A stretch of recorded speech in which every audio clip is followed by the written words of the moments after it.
Good morning. It is 9:07 on Super Talk 99.7 WTN. Hey, how are you? My name's Chris Hand. Show's brought to you by our friends at Better Water LLC, water filtration systems, water softeners, betterwater.com. Very excited to have you guys here. I was just telling Mason off the air, we got a lot of people coming in today. We got Joanna Daniels. She's the chair of the Sumner County Library Board. She's going to be joining us to talk about the library fight that continues in Sumner County. We got Marsha Blackburn joining us at 10:35 to talk about deranged Hack Smith and the spying that was uncovered last night. And we also have my friend Josh Tifo from Turning Point USA, Senior Director of TP USA. He's going to be joining me in studio at 11 o'clock. And I have about 11 pages of show prep to get through in between all of that. So it's a good day, though. It's a good day. It's a good day. It's a good day to have a good day, you guys. October 7th, I think that we would be missing if we didn't speak about this. We're still praying for the peace of Israel and the peace in the region. Donald Trump talking about it yesterday. The negotiations are ongoing. If anybody can do it, it's 45-47. And he was talking about the negotiating process, saying that there's a lot of countries around surrounding Israel, and he's had great meetings with all of them. This is the president yesterday on the White House lawn. To release the hostages. Yeah, we're going to do very quickly. We had some very good meetings. The countries of the world, a lot of the countries surrounding Israel, frankly, Muslim, Arab, and many others have had great meetings with Hamas, and it looks like it's working. So we'll wait for a little while, see how it all turns out. When will the administration begin firing? I think it'll work very quickly. I think it's going to go very quickly. The meetings seem to be very good. We'll find out. We'll let you know soon. Well, I mean, listen, we're just going to keep praying that this stuff does end up with peace. I mean, that's all we can do. Donald Trump followed up on True Social, saying there have been very positive discussions with Hamas and countries from all over the world, Arab, Muslim, everyone else this weekend to release the hostages and the war in Gaza. But more importantly, finally have a long-sought peace in the Middle East. These talks have been very successful and proceeding rapidly. The technical teams will again meet Monday in Egypt, that was yesterday, to work through and clarify the final details. I'm told that the first phase should be completed this week, and I'm asking everyone to move fast. I will continue to monitor this centuries-old conflict. Time is of the essence, or massive bloodshed will follow, something that nobody wants to see. He dove into that a little bit more yesterday. He sat down and did a phoner with Newsmax. This was the president yesterday. Can you update us on when they will be coming home? How close are we? Well, I think we're getting very close, and, it's been going on there are those that say 3,000 years. Let's say a couple of hundred years, okay? Let's say a few centuries. But it's many, many years. It's been going on forever. And I think we're very, very close to having a deal. We have all of the Arab nations. We have all of the Muslim nations. We have many, the world is in favor of having this deal done. It's a very specific deal, and it will bring peace to the Middle East. Beyond Gaza, it'll bring peace to the Middle East. And I think there's a lot of goodwill being shown now. It's pretty amazing, actually, if we pull this one off. It will be pretty amazing if they pull it off. I hope they do. I do. We'll see what happens. I'm just praying for peace. I think that's all we can do. I think that's what we're called to do, is pray for peace in that region. I'm not here to get into philosophical debates about who's at fault and who's the bad guy, who's the good guy. Like, we all know what's going on.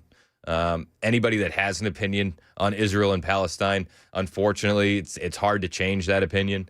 So all I'll tell you is we're praying for peace, and we hope that peace comes soon, and we hope that peace lasts for a long time. Pray for peace. That's what we can do.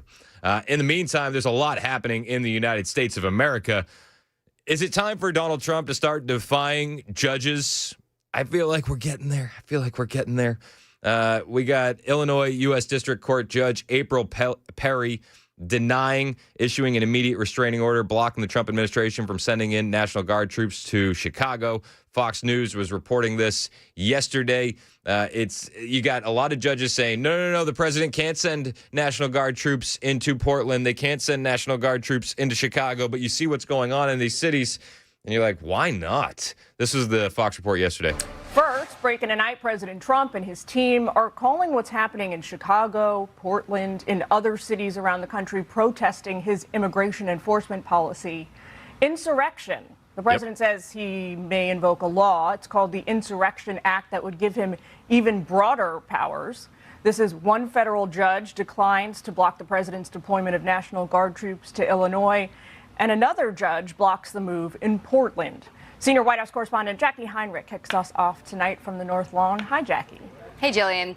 National Guard troops being deployed in both Chicago and Portland, Oregon, are being mobilized under Title X. That means without the approval of the state's governor, acting under federal control. But they are barred from making arrests, generally, or carrying out any direct law enforcement activities under posse comitatus. That is, unless the president invokes the Insurrection Act, which he said tonight is on the table. That's Jackie Heinrich. She's got a little bit of TDS. It's not a full-blown case, but it's definitely there. President Trump did say the Insurrection Act is on the table. I'm a huge fan of this. Over a weekend. What? The Insurrection Act, under what conditions or terms would you? Well, I'd do it if it was necessary. So far, it hasn't been necessary, but we have an Insurrection Act for a reason. If I had to enact it, I'd do that. If people were being killed and courts were holding us up, or governors or mayors were holding us up, sure, I'd do that. I mean, I want to make sure that people aren't killed. We have to make sure that our cities are safe. Amen. And I hope that they invoke the Insurrection Act sooner rather than later. Lord knows you need it in Portland and in Chicago. You just do. You see what's happening where protesters are ramming federal vehicles. They're armed. You see what's happening in Portland where they've been under siege for months at that ICE facility. It's insane. And then you get Democrats and their media mouthpieces saying, bro, it's just a protest. It's just a demonstration. This is actually what CNN tried to hurl at Stephen Miller yesterday, and Stephen Miller was just, you could see the smile spread across his face. If you're watching us on Supertalk TV, on Facebook, Twitter, Twitch, or YouTube, you'll see the video along with the audio that you hear on your radio. But this guy walks right into it. The CNN reporter says, isn't the violence that we're seeing at ICE facilities just more like a demonstration? It's just a demonstration, bro. Don't overreact. If a Democratic president someday calls the National Guard to a red state over what they see as open rebellion, but is what amounts to a demonstration that gets rowdy. It's just a demonstration, bro. It's a mostly peaceful, slightly rowdy demonstration. That's all. Like when the anti-ICE activists were ramming their vehicles into federal agent vehicles, what they were demonstrating was that they were upset with ICE. It's just a demonstration, bro. You heard Stephen Miller, because he knows what happens. You see his total expression change, and he laughs a little bit. Huh. Oh, just a demonstration. Howdy. I mean, is that not a fear they're of posting yours? pictures of their kids because it's a demonstration, and they have a sniper on top of a building firing a high-caliber rifle at a ICE facility because it's a demonstration, and they are engaged in vehicle ramming. But the National Guard isn't being sent to Texas. Because it's a the National Guard demonstration. isn't being sent to Dallas, where that sniper was. Because the Dallas Police Department and the governor of Texas, well, you walked right into that one, have responded to every call for assistance and help. They gave a stand-down order in Chicago, and they gave a stand-down order in Portland. Do you realize that there's 11,000 federal law enforcement officers in Oregon? That's larger than the size of the FBI. Local and state police are resourced to deal with this kind of riotous assembly, but they have refused. They've been given a stand-down order. So they've arrested we need some to use 70 National people Guard and since federal June. Troops They've been to arresting fill in folks that on the breach. ground. They've been arresting folks on the ground. They refute what you're saying outright. We literally have the 911 audio of the stand-down order in Chicago, and we have documented inside of DHS every single unresponded to 911 call over the recent weeks and months. The evidence is clearly on our side. Obviously, it's just a demonstration, bro. Stephen Miller, I mean, you can see his total facial expression change. It's like, oh, really? Is it a demonstration when we have snipers on the tops of buildings in Dallas firing at our ICE facilities? Oh, but bro, that was in Texas. That's not in Chicago or Portland. Yes, exactly. And Governor Abbott and Dallas PD were on the ground assisting. Unbelievable. I don't think they understand how dumb they are, how dumb they sound, how anybody with a head on their shoulders can figure out that they are just propagandists for the Democrat Party and, by extension, Antifa at this point. It's wild. Western Lensman, he's a great follow on Twitter. I don't know if you follow Western Lensman. I talk about his account a lot. I always go there for a bit of show prep because he puts together the best videos. He said he put this together last night. He called it a story in 3 parts. And this is it's just a demonstration, bro. It's just a demonstration. But it was the first part is Pritzker calling people boxing in and ramming federal agents in their vehicles propaganda. Then it was Illinois Senator Tammy Duckworth saying that DHS is lying about the boxing in and ramming of federal vehicles. And then 24 hours later, you get the Chicago PD confirming and asking people to stop ramming federal agents and boxing them in with their vehicles. What do you know about this incident? Were federal agents boxed in and assaulted? Well, we don't have a lot of facts. What happens in these sorts of incidents is typically ICE puts out a press release before anybody else can speak with the press, and then it gets reported on social media and elsewhere. So they are just putting out their propaganda. She claims that federal agents were surrounded and were threatened. What are local authorities telling you about what they think happened here? Well, they lie. Right? The Trump administration lies. We have a president who's a known liar, and they have been lying about the situation all along. They are agents of law enforcement. If you box them in with vehicles, it is reasonable for them to believe that they are being ambushed. Oh wait, so it was propaganda, it was total lies, and then it was the truth. We got there a lot quicker than I thought we were. I'll be perfectly honest with you. I'm surprised that we got here this quickly. Yet here we are. Mayor Brandon Johnson in Chicago, though, he doesn't see the need to help out federal officials. In fact, he's been going the exact opposite way. And just yesterday, he signed an executive order that, I'll be honest with you, it's not worth the paper that it's written on. But he signs this executive order as the great mayor of Chicago. He's so bold. He's so brave. It's stunning. And he had an executive order created ICE-free zones. So that way they can ban ICE agents from city property. Brandon Johnson. Today, we are signing an executive order aimed at reining in this out-of-control administration. The order establishes ICE-free zones. That means that city property and unwilling private businesses will no longer serve as staging grounds for these raids.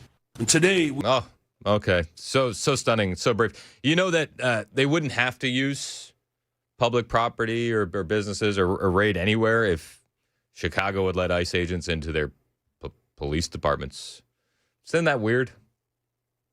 All this big, strong, tough talk that's stunning and brave, but if you just cooperated from the jump, we would have never seen ICE agents in the streets. Brandon Johnson also went on to say that what we're really seeing is the right wing in this country wanting a rematch of the Civil War. Oh. I said very candidly that the right wing in this country wants a rematch of the Civil War.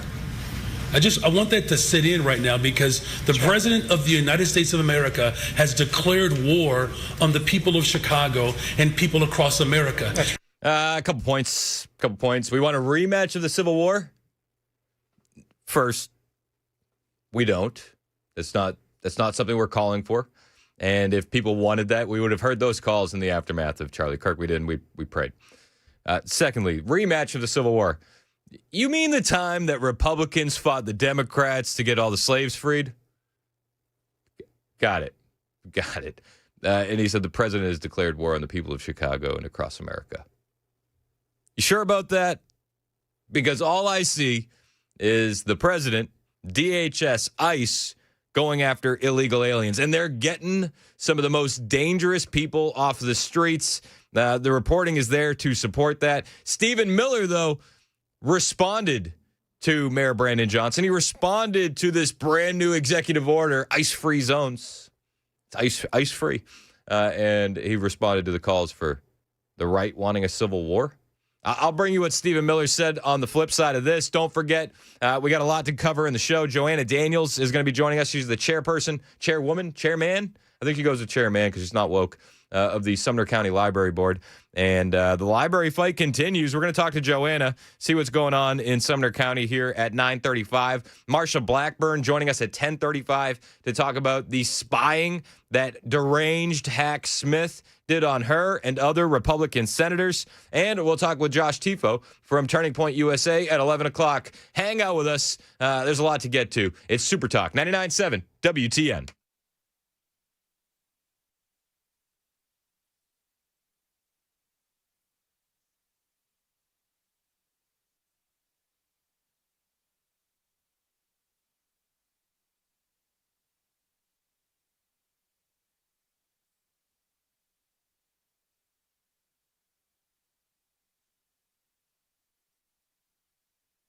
What's up? It's Chris Hand here for my friends at Busy Bee Plumbing, Heating, and Cooling. It's spooky season, y'all, and they don't want you to get tricked when it comes to your home. Busy Bee Plumbing, Heating, and Cooling is the crew that you can actually trust, and when you call them, they won't ghost you. No nonsense with Busy Bee Plumbing, Heating, and Cooling. We've traded in the bee puns for Halloween puns. Bear with me, okay? It's Halloween season, so this is what we're doing now. Here's the fun part, though. Join the Beehive Club for free. All you got to do is carve a pumpkin of Buzz the Bee, throw it on social media, and tag Busy Bee. Boom, you're in. You show off your carving skills, you snag some perks. Now for the real treats. Need HVAC service? Well, you schedule your fall maintenance, and you can get free dryer vent cleaning. That's a $229 value. Plumbing issues? They'll flush your water heater free with any plumbing repair. Trust me, your pipes will thank you. And if you're thinking about a new HVAC system, they got a scary good deal. Free 10-year parts and 5-year labor warranty. That's a $750 value with any system install. So don't let these home headaches haunt you. Call Busy Bee today, where service is solid and the savings are spooky good. 615-775-7833. 615-775-7833. Or find them online, busybeehvac.com.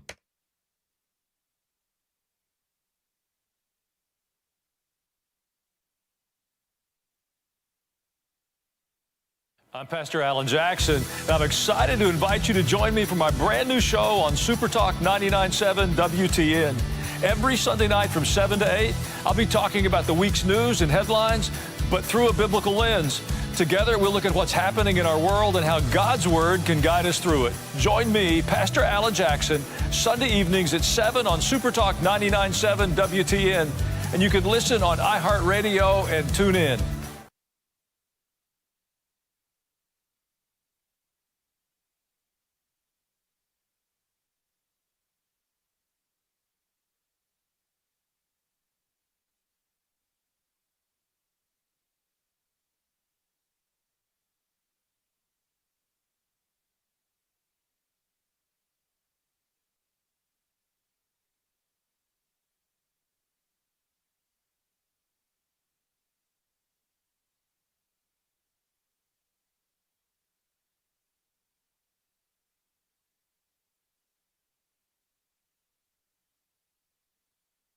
Pete Hegseth speaking earlier. They've gathered all of the top generals in the entire world, brought them to Quantico and said, stop being fat and gay. Maybe I'm paraphrasing a little bit, but that's generally the message that we're getting. No more identity months, DEI offices, dudes in dresses. No more climate change worship. No more division, distraction, or gender delusions. No more debris. We are done with that shit. Standards must be uniform, gender neutral, and high. Frankly, it's tiring to look out at combat formations, or really any formation, and see fat troops. Likewise, it's completely unacceptable to see fat generals and admirals in the halls of the Pentagon. But if the words I'm speaking today are making your heart sink, then you should do the honorable thing and resign. Stop being so fat and so gay. Let's focus on the mission. If you can do the job, you're welcomed here. No matter your sexual orientation or your skin color, but we're getting back to merit.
Coming up, a Republican congresswoman says she may be ready to cross over and vote with Democrats on funding the government. We've got that coming up here at 9:30 on Super Talk 99.7 WTN. That's Joan Jones in the newsroom. My name's Chris Hand, 9:29 on Super Talk 99.7 WTN. We got Joanna Daniels joining us here in moments. We're going to talk about the library controversy that continues in Sumner County. Real quick, though, I wanted to play this clip of Stephen Miller. I had teased it, where he's going back at Mayor Brandon Johnson in Chicago. This is Stephen Miller outside the White House yesterday. I was asked the question of, well, do you have any example that this behavior hasn't been condemned by Democrat officials? Well, I can go one better. The mayor of Chicago not only has failed to condemn the violent obstructive acts against ICE and law enforcement, but in the aftermath of 2 coordinated attempted murders of ICE officers through vehicle ramming attacks, he issued a no-go zone for ICE officers. What do we think would happen if, say, under a Democrat administration, Republican officials declared no-go zones for the FBI? What do you think the reaction to that would be? How many people do you think would be arrested and placed into jail over that? And so it's just important to understand these are not isolated incidents. If you can't see, then you don't want to see. I mean, that's the line right there. If you can't see what's happening in Chicago and in Portland, then you don't want to see. And I think that translates to our next conversation that we're going to have with Joanna Daniels, the chairman of the Sumner County Library Board. If you don't see what's happening in our libraries, what the indoctrination is being pushed on our kids, then, well, at this point, you don't want to see. But we're still going to talk about it. We're still going to make a stink about it. And we got Joanna Daniels joining us next after the news with Joan Jones, which starts right now on Super Talk 99.7 WTN.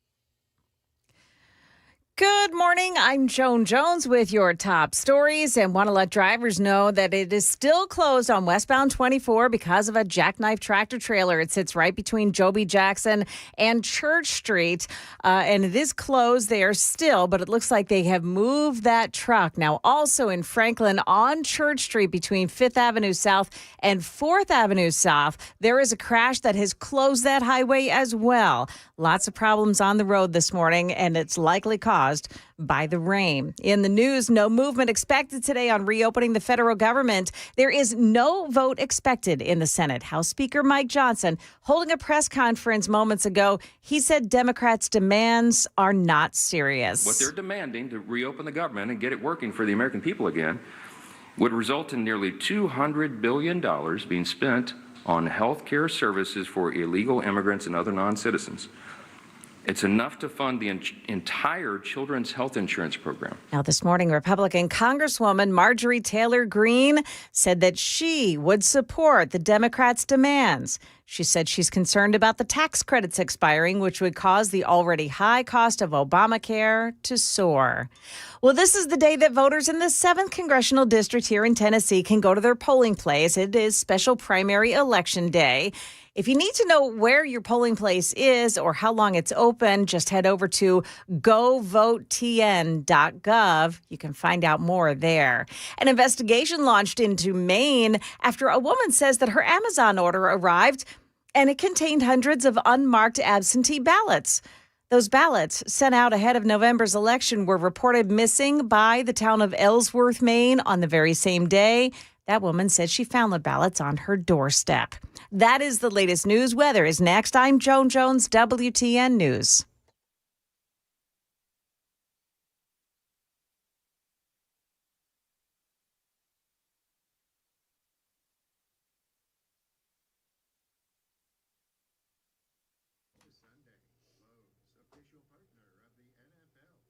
Hey, what's up? It's Chris Hand here for my friends at Cabinet Makeovers. I tell you all the time about how great of a guy Dan at Cabinet Makeovers is. He's awesome. He's one of the nicest guys you could ever meet, and you can actually meet him. He's going to be at the Williamson County Home Show Friday through Sunday. They're decked out, full patriotic booth. The way they do things is always top-notch, and you can see examples of their work, and you can meet the team. I've had them install some great pull-out cabinets in my home, and I got to tell you, I love them. They're amazing, but even more important than that, my wife loves them. So it's a huge win. Huge win. This is a family-owned company serving Middle Tennessee for over 45 years. Everything they do is Tennessee-made.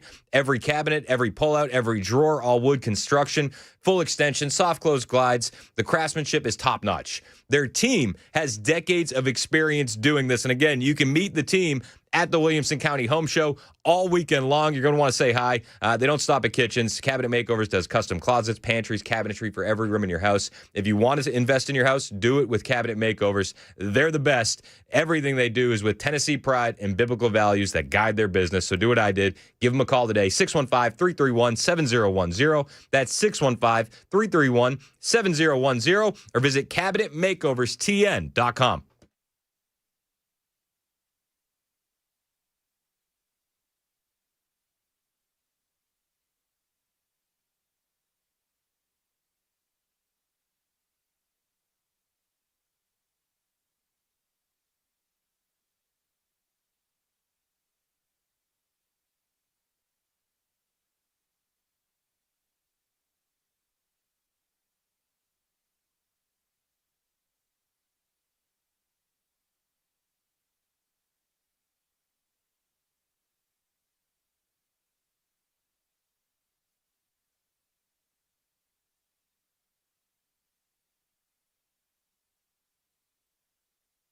Why am I so happy and so excited that Jimmy Kimmel lied to his audience? He had some new lows over the weekend with the MAGA gang desperately trying to characterize this kid who murdered Charlie Kirk as anything other than one of them and doing everything they can to score political points from. I'm excited because the liberal and the legacy media have been lying about Republicans for years, and people like this are finally taking notice. I didn't think much of the death because from what I had heard, Charlie Kirk had been a neo-Nazi who wanted me to be dead. He didn't support my existence and whatnot. And now I'm kind of sitting here thinking, and I'm like, I feel like I had been lied to. I really took some time after the thing happened to kind of look into his videos, look into his beliefs, look into his thoughts and who he was as a person. And to me, he seemed like a well-mannered family man. He believed in the country. He believed in the greater good of the country. He had his own political beliefs and opinions. And sure, there's a lot of things that I don't agree with him on, but I never would stand for him dying or being murdered because of his beliefs. And I think I may be starting to lean a lot farther right in response to everything that's taken place.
.938 Super Talk 99.7 WTN. My name is Chris Hand. Show's brought to you by our friends at Better Water LLC. Water filtration systems, water softeners, betterwater.com. Really excited about my next guest that we have in studio. We've had her in before. She's the chairman of the Sumner County Library Board. Joanna Daniels is in studio. Joanna, how are you? Good, good. How are you doing today? I'm good, and I'm glad to have you back. Joanna is not you're not very tall, you're not very big, but you're a warrior for these kids, and I love it. I love it. I'm a huge. What's going on in Sumner County, and why are we still having these battles with woke library boards? Thank you so much, Chris. So thank you for having me on here again. And love your show and love what you're doing, and such a blessing to have you on the radio. Thank so you. Thank You're you. way too kind. I appreciate it. Well, it's really sad because in Sumner County, they claim to be a conservative county. You know, every person on the commission claims to be a Christian, claims to be a Republican, yet they appoint the library board members. And obviously, they have appointed 4 library board members that are completely against policies that protect our children, protect our libraries, and protect our tax dollars. And that's what we're dealing with right now. We're dealing with 4 appointed library board members, Commissioner Bergdorf, Paul McCoy, Tracy Parker, and Larry Hinton. And they are stalling library meetings and opposing policies that would protect our children. And specifically, you're getting the woke books with LGBTQ ideology out of the libraries. So we're focusing on the transgender ideology, gender fluidity, all the stuff, that President Trump had an executive order saying that these aren't allowed to be funded by federal funds or anything. And in all honesty, shouldn't be funded by the tax dollars anyways. Correct. Yeah, so that's what we focused on. We did focus on years ago on sexually explicit materials and getting those out. And let me tell you, I'm still fighting with our library directors to get those out. And it's ridiculous. It is ridiculous, and it's a little bit infuriating because I know you're from California, and I don't hold it against you. Don't get me wrong, because I think that you're here for all the right reasons. But you get to a state like Tennessee, and you're supposed to see this super conservative state, a bastion of morality. My pastor always says, if we're the Bible Belt in America, our pants are down around our ankles because we see this stuff, and they're indoctrinating kids with it. Mm-hmm. It is. And it is true. When I moved here in 2018, I thought I was coming to this state that was just the haven of just Christian morals and conservatism. And, 6 years, almost 7 years later, actually, I'm really blown away that it's not as conservative, at least what I thought was conservative. And honestly, what I think a lot of my California friends are moving here that thought were conservative. I just spoke with 3 people last week that are new to here and actually starting in the fight. And they said, we got bamboozled. We moved here. And I went, wow. Unfortunately. And I said, but can I encourage you that we need to stand and fight? Yeah. Because I honestly think that the culture of Tennessee is amazing. Amen. It is beautiful. And so many people, though, that I run into, they go, well, I've known him since he was knee-high to a grasshopper. I know his daddy. I go to church with him. Well, I'm going to tell you this. The devil's in the church, too. And people need to have discernment of who is in their church with them. And we have to have discernment on who's going to be soft in the fight and who's going to be there for the fight. Mm-hmm. And it seems like a lot of these guys don't want to even deal with this battle. They'd rather look the other way. Yes. It was crazy because when I was part of Free Tennessee and we were the ones doing the rallies in 2020, and 85% of the people that were out there were not from Tennessee. And I was like, where's the people from Tennessee? And so I think that there's just been a veil, and God talks about that in the Bible. There's a veil over people, and we just need to pray for that veil to be broken so people can see what's going on in their own backyard, and that know that it's honestly not a lot of the people from California that are bringing their politics. We're bringing politics, but it's more conservative. Like, we see where this is going. Yep. We're trying to, you can have the ambulance at the bottom of the cliff or a barricade at the top of the cliff. And we're literally trying to put that barricade at the top of the cliff for Tennessee. And I'm grateful for you doing it. So where's the fight today? I know that you have a big meeting on tomorrow, the 8th, and that meeting might not even happen. Yes. So fill me in on the specifics, because I'm getting a lot of text messages.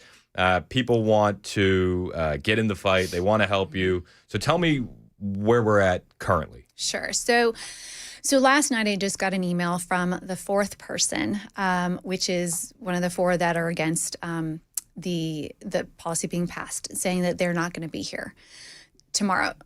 So that means we would not have a quorum for the meeting. Now, and these are Republican board members that we're told, Republican Christians, who instead of even voicing their opinion and voting against it, they're just going to sit out the meeting so that way the meeting can't happen. so I want to clarify, one of the board members is actually a Democrat. Shocker. But was appointed by a Republican commission. Now get that. How does that make sense? Yes. And one of them, another one might be Democrat, but I'm not for sure. But, and the commissioners were like, well, we want diversity on the library board. Diversity is our strength. Yes. I'm like, no, it's not. So two of the library board members, one had a death in the family, and then one had a family emergency that I was told that they would be gone for the foreseeable future. And they told me that in September. And then two other board members, one just said, I'm not going to be there. I was like, oh, okay. And the other one said that surprise had business things they had to do this week. Ah, shucks. Yes. So now the one that surprised business meetings, that was a person, Shannon Bergdorf, Commissioner Bergdorf, that abstains from the vote every single time anyways. So why, if she can't vote, why is she on the board? Well, At least have the stones to vote against it.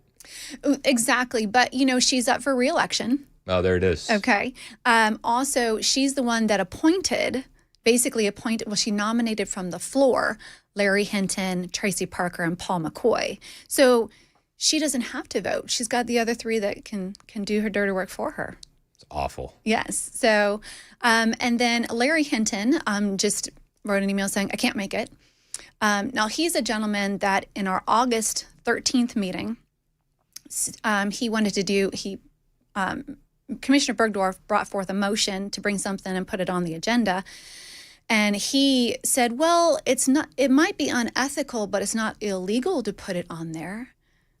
And so as long as it's not illegal, but it could be unethical, he seems to be okay with these things. So these are the mindsets of the people that are on our library board. Yeah. It's crazy. So how do we get in the fight with you and support you? So tomorrow, I have to reschedule a meeting, but tomorrow we're going to hold the meeting. I'm going to turn it into a work study because I know that a lot of people want to come and voice their opinion on what's happening here.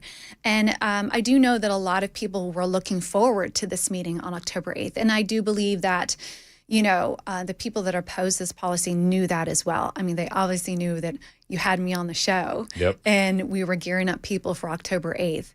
And so I want people to still come out. We're going to talk with them. We're going to allow them to voice their opinion.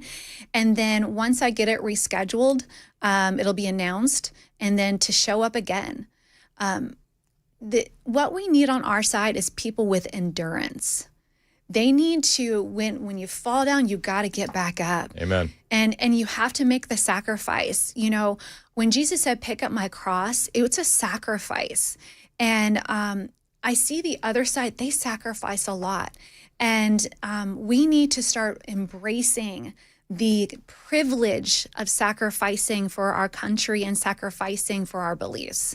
And so believe me, I don't think that, I know people have children, they have jobs and everything. And I'm not diminishing that it can be a chore. But my mom was a single parent of 4. God bless her. And I grew up with her sacrificing so much, and she got her GED. She had me. She had an 8th grade education. She got her GED. We used to go everywhere with her. And let me tell you, we knew not to act up in public either. But it is about sacrificing. So we need to understand, are we sacrificing for our future? Because that is what we need to do. Yep. We have too long sat on the sidelines and said, oh, it'll pass. This too shall pass. Well, our country's going to pass too, unless we get up and stand. And this is why I love what you're doing and why we're in the fight. And we're going to keep having you on until this gets fixed. So if they think that they can shut down a meeting because there's too much attention. We'll bring more attention to it, and we'll get more people to the next one. But you're not stopping there. You've been discussing things with the Secretary of State. Tell me about that. Yes, so I have a meeting with the Secretary of State this afternoon, and very excited to have a meeting with him because the Secretary of State actually puts out the standards for the Tennessee libraries. He basically has pretty much control over the Tennessee libraries, and he actually sent us a memo on September 8th, and he sent this to all the library directors and all the library board, emphasizing that President Trump signed an executive order entitled Defending Women from Gender Ideology Extremism and Restoring Biological Truth to the Federal Government. So this means that any federal funds that are accepted for grants cannot promote transgender ideology. Yeah. Will the libraries get federal funds? And therefore, we need to make sure that our policies are in alignment with that. And I appreciate Secretary of State Trey Hargett putting this out, but it needs to be a little bit more bold. In my opinion, he needs to say blatantly every policy, just like he did with the sexually explicit policies, he needs to put out and say every policy in the library needs to put a policy around transgender books. Yes. And since this says that no federal funds can be used to purchase anything for this, then that means there should be no books in our public libraries that deal with the transgender ideology. I'm 100% with you, and I'm looking forward. I want you to update me on that meeting because we want to see what happens there. Mm-hmm. But I think that there's also a distinction that needs to be made.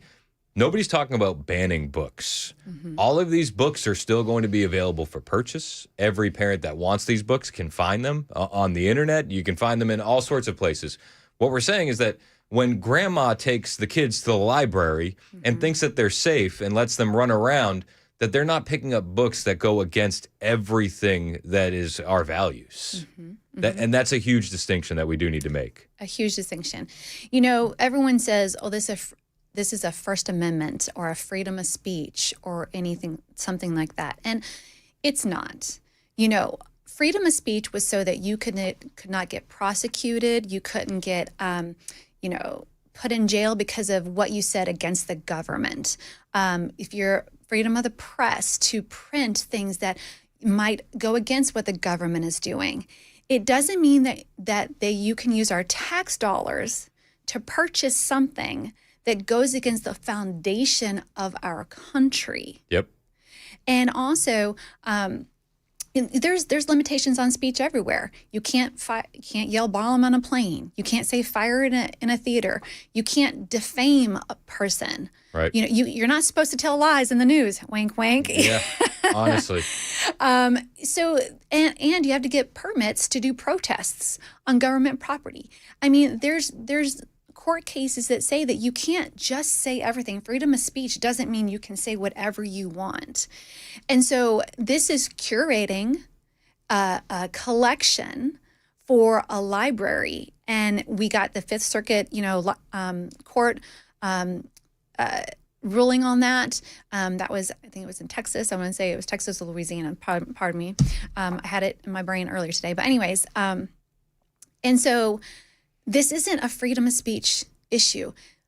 Why is it that our tax dollars are being used to fund publishers that go against the foundation of our country? Yep.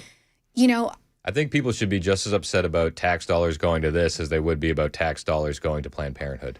Absolutely. I think it's in the same vein. It's exactly the same vein. Or tax dollars going to for surgeries, for transgender children. Anything, if our tax dollars are going against something that erodes the foundation of our country, it's suicide. That's what it is. I told my son years ago, he said, do you think the United States will ever get invaded? I said, not physically, but mentally. I said, we're going to kill ourselves from the inside out. You can make the argument that we already have been invaded mentally. Absolutely. And if, if we learned anything from Charlie Kirk, and I want to bring him up because I think he was an amazing person and still reeling over that. Yep. If we've learned anything from him and if we can honor his memory at all and what he did, it's that if you are a Christian and you are a believer, you have to get up and you have to make that stand. And God said, lay down your life for me. That means taking a stand, and you have to believe that God is going to be there with you. And whatever it is, remember, and I'm not trying to say this in a bad way, but we live forever if we're a believer in Jesus. But you're going to be judged on what you do on this earth. As Charlie Kirk said, this is your trial. Yep. And if you don't stand for these children, and I don't even say children, because when you're looking, the adult mind doesn't fully form until age 25. Yep. So in my opinion, you shouldn't be able to do anything to your body till after the age of 25, in my opinion. But there are people that are suffering from this mental disease. And if they can go to a free public library and get stuff that basically causes them to fall, that's on us as a Christian, because it says in the Bible, you are not to do anything that cause your fellow brother and sister to fall. Amen. Joanna Daniels is in here. And don't forget, Jesus loves the kids. So it's time to step up. Where can we meet you tomorrow? Where is the meeting happening, and where can we find you? Sure. It is in Gallatin. It is at 3:30 p.m. and it is at 355 North Belvedere Road. And you can go on the SumnerCountyTN.gov website and look under committee meetings, and find us.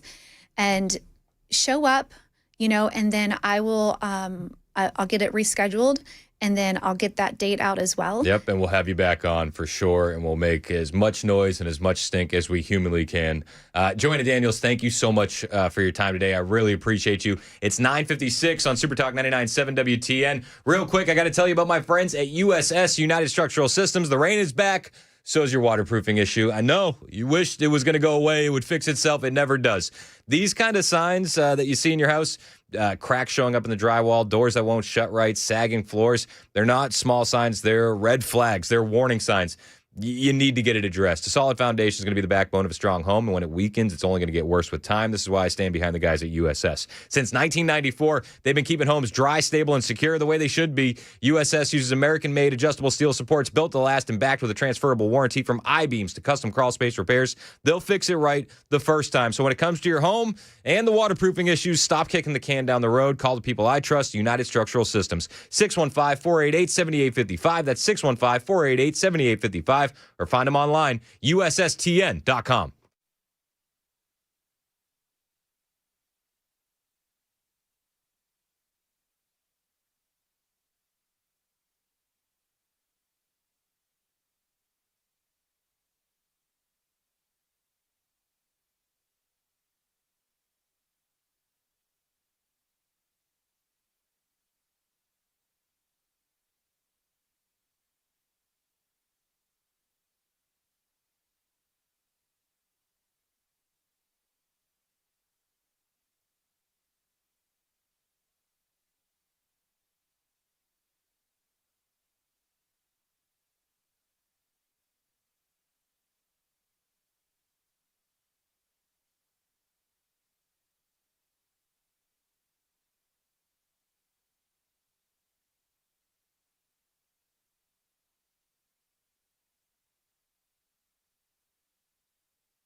But a lot of these protesters are paid. There's a story, Crowds on Demand CEO, 400% increase, surge for requests for paid protesters. Yep.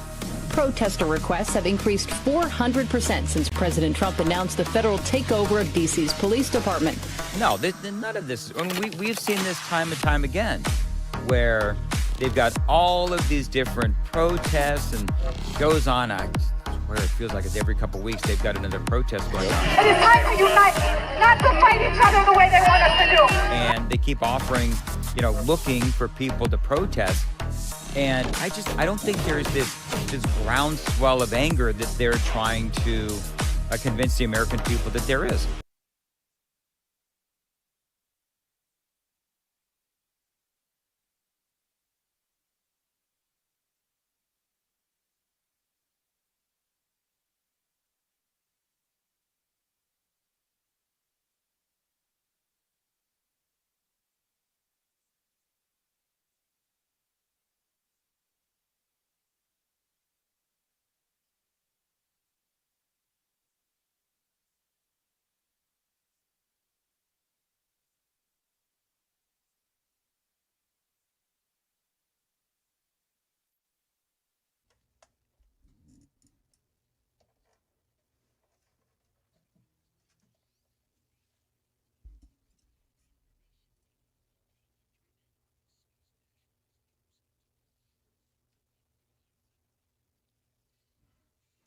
Good morning, 10 o'clock. I'm Joan Jones with your top stories. Got an update from the closure on 24 westbound. It is still closed. The jackknife tractor trailer looks like it's out of there right now. And the closure is between Joby Jackson and Church Street. However, traffic right now at this moment is stopped from the Rutherford-Bedford County line, the Beech Grove area, all the way up to that spot this morning. It is still a mess. And then you've got westbound side in Clarksville. There's an overturned vehicle and the left shoulder blocked off before Rossview Road. Still a mess on the roads this morning.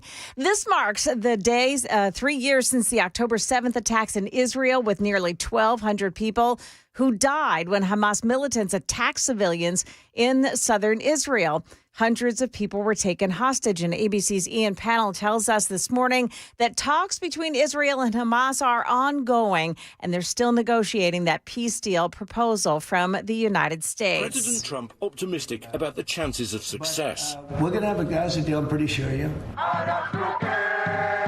Growing numbers of Israelis now demanding an end to the war and the return of the hostages, among them the bodies of 2 Americans, Omar Nutra and Itai Chen. Now, a key sticking point for Hamas has always been laying down its arms. It does not appear, though, that Hamas has changed its stance on that front. Meantime, a Metro Council member is drawing controversy with this new resolution. Jenny Welsh is calling on Metro Council to denounce what she describes as the genocide of Palestinians by Israel and the U.S. The resolution cites international human rights reports and claims over 60,000 deaths in Gaza since October 2023. The proposal will be discussed at the October 9th Metro Council meeting. Ken Weaver, WTN News. 5 more current and former students of Sewanee University joining in a lawsuit over claims that the dorms there weren't safe for students to live in. Channel 4's Alexandria Adams. Now, the suit accuses the university of ignoring student and parent complaints about the mold at Johnson Hall. The students say they reported health issues. The suit claims that in October of last year, the university admitted that Johnson Hall was full of toxic mold. Students have reported symptoms like nosebleeds, headaches, and fatigue, and they're seeking more than $35 million in damages. That's the latest news. Weather's next. I'm Joan Jones, WTN News.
It's 10:06 on Super Talk 99.7 WTN. Hey, how are you? I'm Chris Hand. Show's brought to you by Better Water LLC, water filtration systems, water softeners, betterwater.com. We love our sponsors. Shout out to Joanna Daniels, the chairman of the Sumner County Library Board. A lot of people texting in. They want to get behind Joanna, and I suggest you do. I got one text from 0608. Said, what if you just check the books out and don't return them? So, well, I can't advocate for stealing, but it's a heck of an idea. He said, I'm not going to steal. I'll pay the fine. Based. I like it. Based. I like it. The fact that he's willing to pay the fine, it's not stealing. It's not stealing. Yeah, because then it just becomes you're basically just paying for the book at that point. How long does the fine go before they just go, nah? I don't know. Sure would be a shame if everybody just went to the Sumner County libraries and checked out all those books. I don't condone it, but if it happens, no. Sure would be. It sure would be. Who could think of such a thing? All right, so there's a lot of stuff to get to. In the meantime, we do have Senator Marsha Blackburn joining us here in about 30 minutes, less than 30 minutes. She's going to talk to us about what's going on with Hack Smith. And we're also going to talk to her about what's happening in our cities, Chicago, Portland, Memphis. I have a bit of a Memphis update. I found this online. This guy, he drives through Memphis all the time for work, delivery guy, black guy, in case you're keeping score at home. Not that it really matters. But he had some observations about the city of Memphis. Just got back from Memphis. When I tell you, Memphis is a totally different place right now. For real. I did not know that President Trump was sending them guys down there. And when I say it's police everywhere, for real though, I'm like, you gotta be kidding me. I ain't never seen Memphis like this before. Because I go down there and drop off a load at the hospital. You know, you see your normal scragglies, whatever. You know what I mean? Hospital, I don't know why hospital's always a place where they won't hang out at, but it is what it is. But no more scragglies. Did you hear that as an official statement? I like that. No more scragglies. Have you ever used that term? Have you heard that term before? I've never heard that term in my life. Well, consider it added to the dictionary. It is one we're going to be using in the future. And I'll send it to Webster's. We're no more scragglies. No more scragglies in Memphis. I love it. Here, he keeps going. Traffic was different. Police is on every corner. I'm like, yo, I'm thinking that they was going to send them guys to Chicago. I know. See, I don't go to Chicago, so I wouldn't know that anyway. But boy, Memphis, boy, I know they people's like, yes, crime is slowed down. I mean, it look like a totally different city right now. I'm here for it. I got into an argument with a couple libs over the weekend. I did Nashville in Focus on Fox 17. So I was one of the conservatives. And I think that... Oh, really? I thought you were the libertarian on board. I don't think that they knew what they were in for.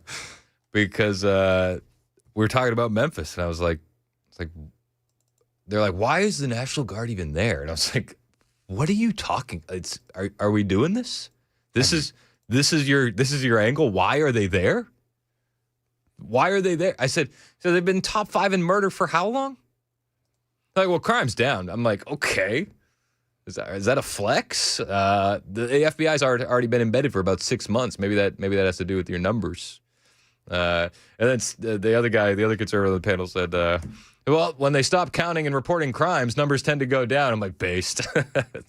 Yeah, weird. And listen, I just want people to feel safe. And I also understand, I do understand some of the dynamics behind young kids and gang violence. And if you can stop the shooting for a year, 6 months, there's going to be ripple effects of that are going to be positive because there's going to be no retaliation shootings as well. And then there won't be retaliation shootings on the retaliation shootings, which were retaliations for the retaliations. You get what I'm saying? You got these young kids jumping off the porch at 13, 14, 15, acting reckless. Well, guess what they're doing today? Not committing crime. That's awesome. That's a huge win. And as this guy says, he's driving through, he's doing deliveries, he delivers stuff to Memphis, goes to the hospital. He's like, the people here love it. The vibes are different. I don't know. I guess it's just me, man. But Memphis changing for the good, y'all. As they should. The people need that. Though. Amen. The people need to stop all this riffraff and all this craziness these young kids got going on, man. Amen. Scared to leave your house, scared to go to the grocery store, scared to go to the gas station. One time I wouldn't even go to certain gas stations if I see too many of them out there.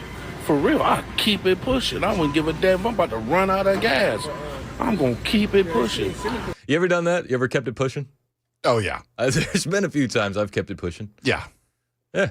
Passing Smyrna sometimes. I'm like, We were in Detroit, well, my wife and I, and we had a keep it pushing moment.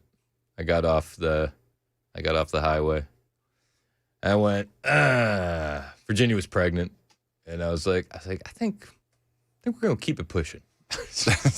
Yeah, and she said, why? I said, I'd rather run out of gas on the highway. I feel like that would be a safer spot for us than to stop here and get gas. We kept it pushing. But listen, it's not just the young kids. It's the grandmas and the grandpas and the just regular citizens. And not everybody in Memphis is a criminal, you understand? But everybody in Memphis has been impacted by the high crime. I love it. I'm here for it. I wish that we could see the same kind of enthusiasm for federal law enforcement in Chicago and in Portland that we're seeing in Memphis. I mean, for all intents and purposes, it's been smooth. It's been super smooth in Memphis, and that's a huge win for the community. It's a huge win for Memphis. I said when we did the show on Fox 17, Nashville in Focus, I said, what's the point? This is what the liberal said. What's the point? And I said, restoring a once great American city. And then the other liberal said, Memphis has always been great. I said, really? I'm not going to a basketball game there with my boys because it's dangerous. So, miss me with that. Just the rhetoric. Just admit it. Everybody knows Memphis is dangerous. Conservatives aren't trying to own the libs with securing Memphis. We're trying to help the citizens. So that's what it's about. Same thing with Chicago. Chicago, though, Chicago is just a different mess. You got anti-ICE protesters in Chicago that are trying to now intimidate business owners into denying ICE from even being allowed in their parking lots because, well, they're racist and fascists. Today, we ask local businesses if they choose to support their people, their community base, or side with the racist and fascist aggressors.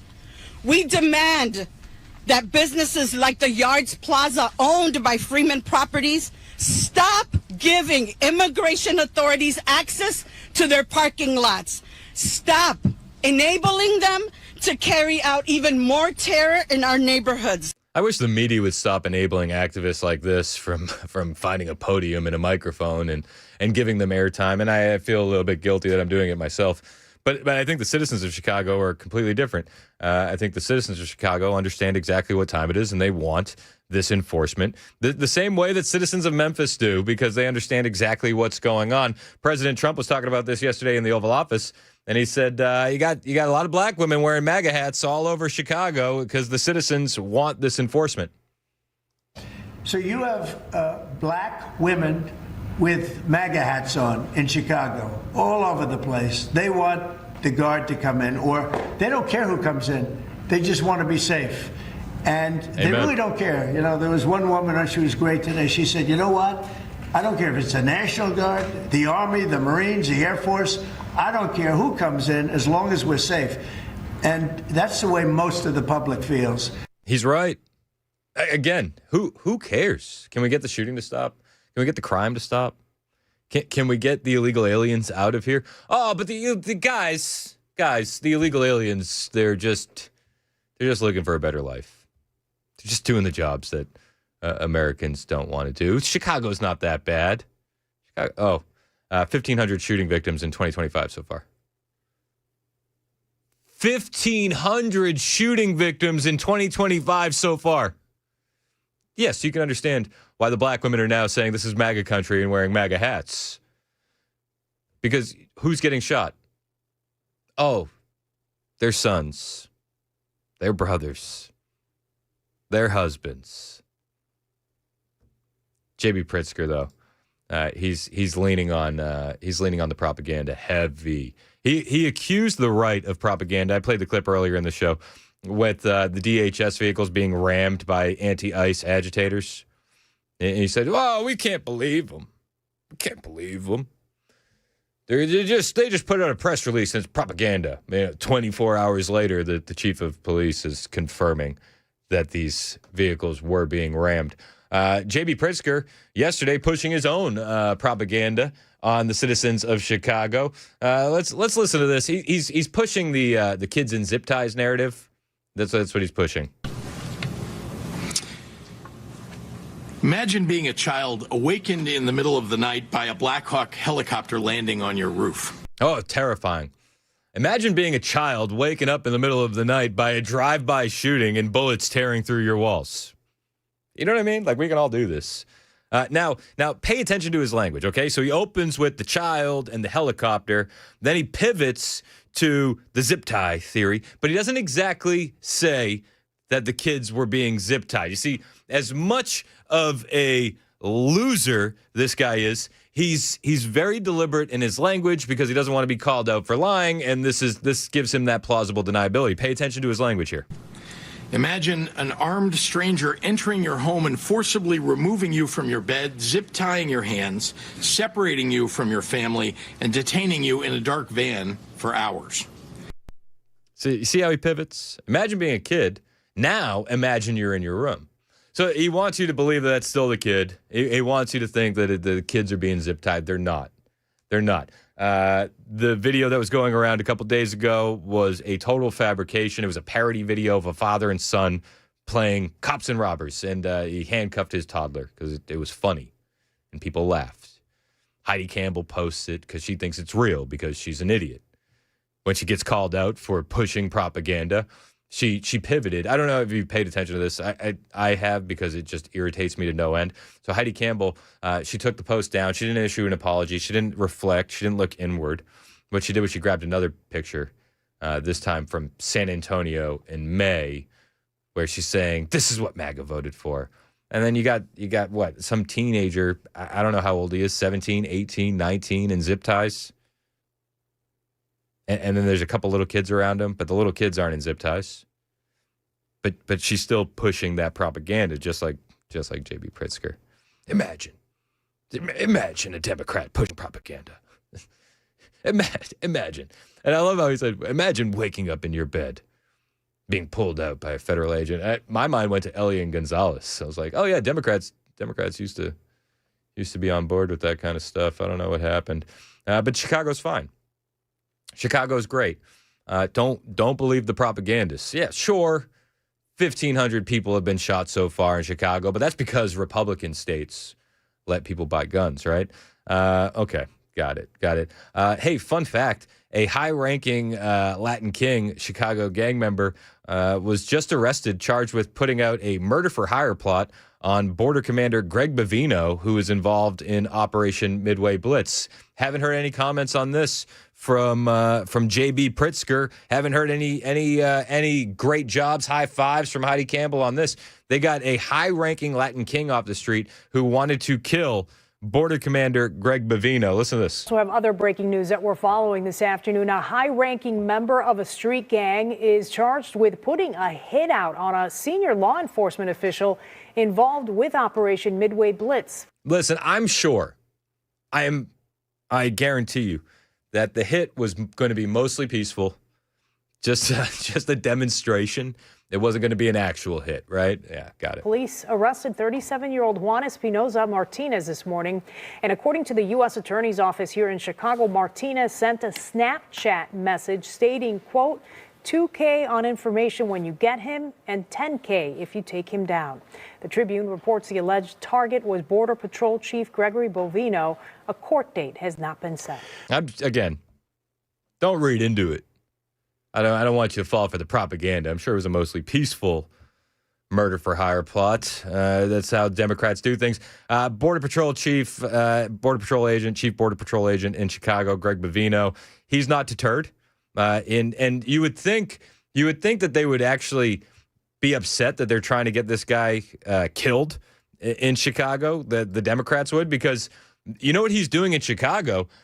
He's cleaning up the streets of illegal guns. And if there's one thing we know a Democrat in Chicago hates, it's a gun. This is Greg Bavino, the guy that the Latin Kings wanted to kill. Fired several shots striking an individual. That individual, as you said, was armed with a semi-automatic weapon. So that was 2 from a couple of days ago. Today, more of the same. Another semi-automatic weapon in the car of an individual that tried to box in a Border Patrol agent. Sean, we've seen more weapons here in Chicago in a month than we did in Los Angeles over a 4-month period. And they're getting those firearms off the street. Shouldn't Democrats be celebrating that? You would think. Also, just for the record, I would have absolutely made that bet. If it was on Polymarket, which city will more illegal guns be seized in? Chicago was smart money the whole time. It's 10:23. Senator Marsha Blackburn is going to join us at 10:35. A lot to cover here on Super Talk 99.7 WTN.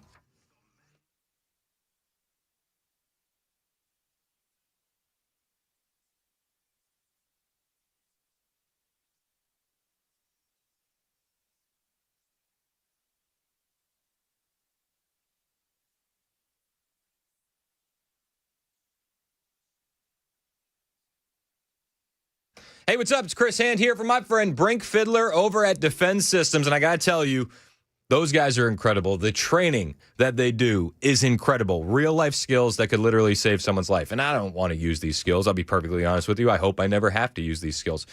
But if I have to, I'm going to be thanking the good Lord that I have these skills. Defense Systems is a life safety and security consulting firm. They specialize in physical security and active violence mitigation training. And they train everybody. Schools, corporations, healthcare facilities, law firms, manufacturing plants, country music tours. They've actually trained the whole staff here at Cumulus. And it's eye-opening. It's not check-the-box training. It's real skills that you can use anywhere, even outside of work. They've done this for over 30 Middle Tennessee schools. And I got to ask you, has your child's school had this training? We understand that statistically it's unlikely, but active violence events are on the rise, and sometimes danger spills in everyday places. So if you or a loved one were critically injured, would you know what to do? If the answer is no, you can fix that real quick by visiting defensesystems.com or calling 615-236-6484. 615-236-6484. That call could save a life. defensesystems.com.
President Trump threatens to take a new tack to get his crime crackdown going in Portland and Chicago.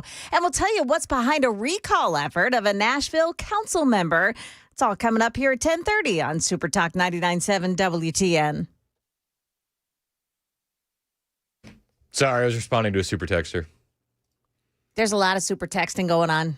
It's a lot of super texting. Yeah. So some leftist, he was making fun of Charlie Kirk dying a couple days ago, and he said this is for Chris. That's what he did, and then so he just sent another text, and he said, so censoring people is more in lines the pro First Amendment according to 99.7, maybe more in lines with Germany.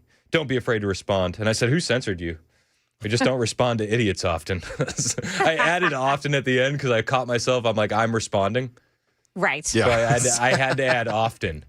Gotta clarify. I just did. I do try to respond to all the texts and all the phone calls, 615-737-9986. We appreciate you guys. Even if you happen to be a deranged leftist, you can always jump in the YouTube chat and talk there as well. YouTube chat's always popping. It's popping today as well. Hit like, hit subscribe. We appreciate when you do so. We got Senator Marsha Blackburn joining us here in a moment. I don't know if there's anything to talk about with Marsha Blackburn. I mean, nothing comes to the top of my head. Nothing. I also just saw her rip into Dick Durbin. She was ripping into Dick? No. Is that what she was doing? Why would you say that? You're awful, Chris. What? And I count on you for being the good guy. I'm sorry. I'm feeling a little punchy this morning. You are. So here's the thing. Marsha Blackburn was being spied on via Operation Arctic Frost, which is fun because I consider myself also a victim of spying with Operation Arctic Frost because during my time at Turning Point USA, we were a target of Operation Arctic Frost. So just another thing that I have in common with the senator, and I'm looking forward to talking about that. Senator Chuck Grassley yesterday with these bombshell revelations. Solicitation of these telephone records, which I think emphasizes the political weaponization that was behind all this effort. And we're still getting more information, but we've released some records today, and I'll let Senator Johnson take over from here, and then each one of you colleagues can join in when you want to, whatever you want to say. First of all, I want to thank Senator Grassley. It is because of his relentless advocacy for whistleblowers that a lot of this information is surfacing right now. We wouldn't know about the list of 100 Republican entities that were targeted by Jack Smith's Arctic Frost investigation. I don't think we know about this as well. So we need whistleblowers. I think Dan Bongino and other folks in the FBI, they don't know where all the records are hidden. They still don't. They're not necessarily getting 100% cooperation. But this is outrageous what has happened. I just want to give you And what happened was deranged Jack Smith was spying on Republican senators. This is 2023 was going down. Bananas. Absolutely bananas. Marsha Blackburn was one of the targets of deranged Jack Smith, and she joins the show after the headlines with Joan Jones, which kicks off right now on Super Talk.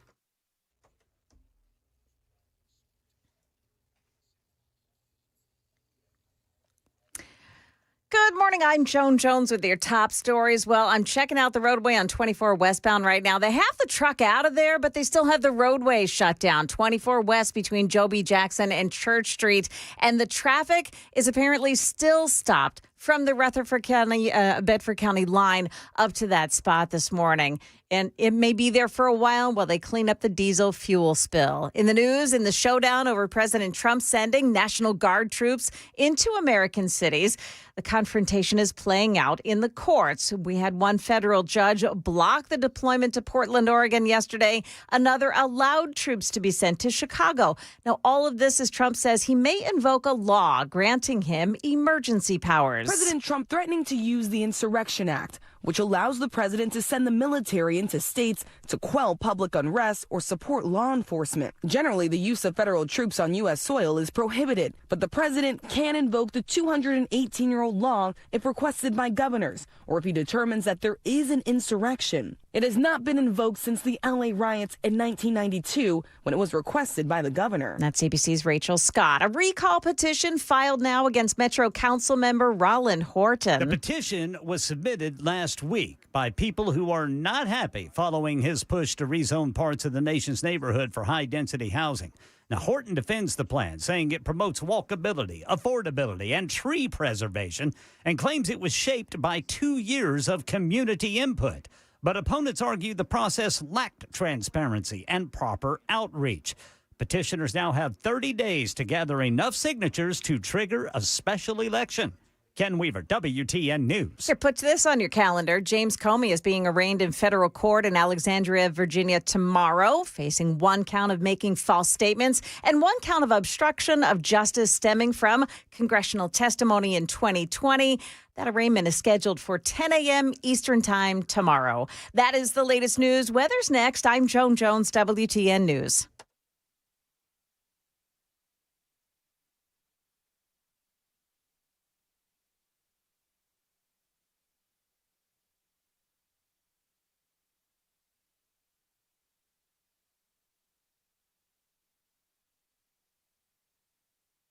Hey, what's up? It's Chris Hand here from my friends at Cover Nash. Have you talked to Shane Ring yet? You need to talk to Shane Ring. He's going to simplify health insurance for you, and you don't have to wait for open enrollment. That's a gimmick. That's a myth. That's what the big guys want you to think. If you need to get covered, you can get covered right now with Cover Nash with no waiting and no gimmicks. You missed open enrollment, they got you covered. You lost your job, they got you covered. You're just sick of overpriced junk insurance?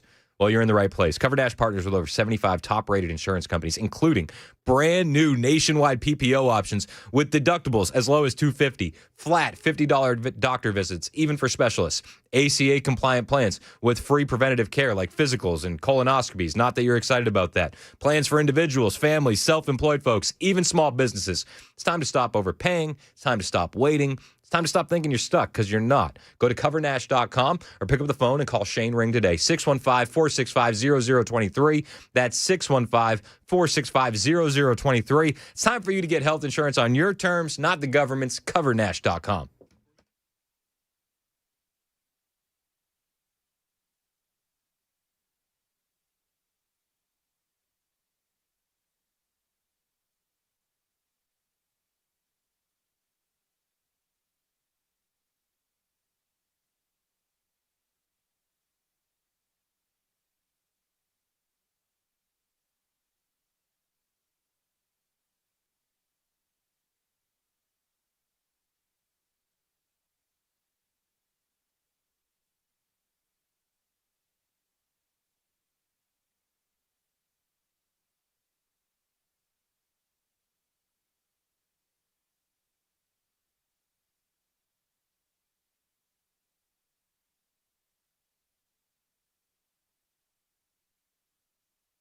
President Trump is not proposing an increase in student visas for Chinese students.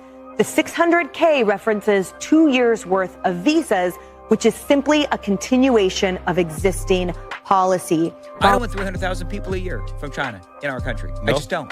No. Because I think they spy. Yeah. And I think that they're stealing I don't even our think intellectual it's not even property. that we think they do. They do. They do it. Well, they got busted operating secret police stations in our country. Yeah. They got busted operating a secret biolab in California. And why are they? That's right. I remember that. They rode a spy balloon over our entire country. There should be. And Joe Biden let it happen. There should be no reason why we're doing this.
1036, Super Talk 99.7 WTN. Hey, how are you? It's Chris Hand. Show's brought to you by our friends at Better Water LLC. Wasting no time, jump into the hotline. Senator Marsha Blackburn joins the show. Good morning, Senator. How are you?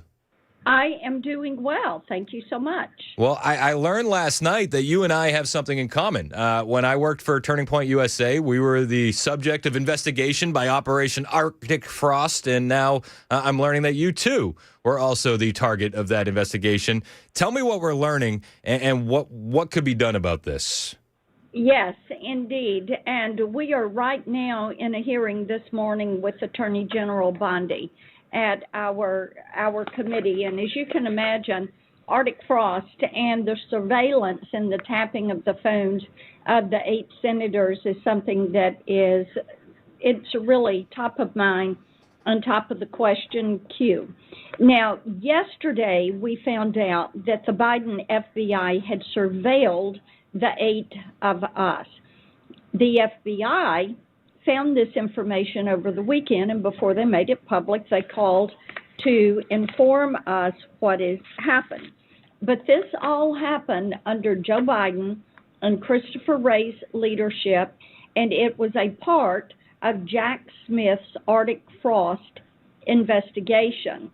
And what they did was, after they raided Mar-a-Lago in August of 22 and then indicted the president in August of 23. Then following that, a couple of weeks following that indictment of the president, they targeted people, the 8 of us, who are all Republicans, who are close to President Trump, who had questions around the 2020 elections. That's the only commonality we can see. Well, I'm sure, Senator, that was only a coincidence. Oh, yeah, totally a coincidence. But we have not found the predicate. There has been no email chain, no documentation, nothing that the FBI has so far found that establishes the predicate for the surveillance, just that they tapped our phones, pulled our records, and it's such an invasion of privacy and violation of civil rights. Because, Chris, what they did, every phone call we made, every phone call we received, the amount of time on that call, the individual, the location where I was when I received the call. That is information that we know so far that they have pulled on us. And as the investigation continues, we will find out more and know how deeply this runs, if they were pulling content from those phone calls, if they also were pulling content on text and email. At this point, we just don't know. We're talking with Senator Blackburn about Operation Arctic Frost. We're learning that 8 Republican senators were under surveillance by Christopher Wray, the FBI, and Jack Smith. So I guess my question would be, and this is a question from the audience, and a lot of people feel pretty black-pilled on the government and accountability these days. What can be done about this? We hear that this was done through a grand jury, that it may have been somewhat by the book. But what can be done about this? What do you want to see done about this? Are people going to go to jail for this? We certainly expect that we're going to see some prosecutions on this. It is illegal, and we do expect there will be those prosecutions. There will probably be lawsuits. At this point, I started last night, my team and I, compiling a letter to file a complaint with the D.C. Bar against Jack Smith. The man should be disbarred. Anyone that participated in this should be disbarred. We should see some prosecutions and people that are going to be serving some federal time for doing this. It is illegal what they have done. But Chris, what we have seen through this is how deeply politicized and how rotten to the core the DOJ and the FBI was under Joe Biden, and then how they weaponized these federal agencies. This is proof. Yep. We now have proof how deeply they weaponized it. that they were spying on us. They were tapping our phones. It really is a stunning revelation that's been made, and we're going to be following this story very closely, and we want to have you back on as soon as more developments are uncovered. In the meantime, it seems like there's just no shortage of news in this country. Chicago, Portland, completely being destroyed by Antifa and anti-ICE agitators. What's your current thoughts on what we're seeing in Chicago and Portland, and what do you think about the president invoking the Insurrection Act? Well, what we know, the president was right when he said that Portland's been on fire for years, and we all saw what happened there in 2020. I actually know people who have moved from Portland and have taken a pay cut in order to get out of there. And we know that the ICE facility in Portland has endured more than 100 nights of violence. Think about that. 100 nights in a row, while the mayor and the city council direct the police to do nothing. Yeah, it's do bananas. Not respond. Unbelievable. And you've got the mayor in Chicago who's siding with illegal aliens and these protesters over law-abiding citizens, and he now is creating these ICE-free zones.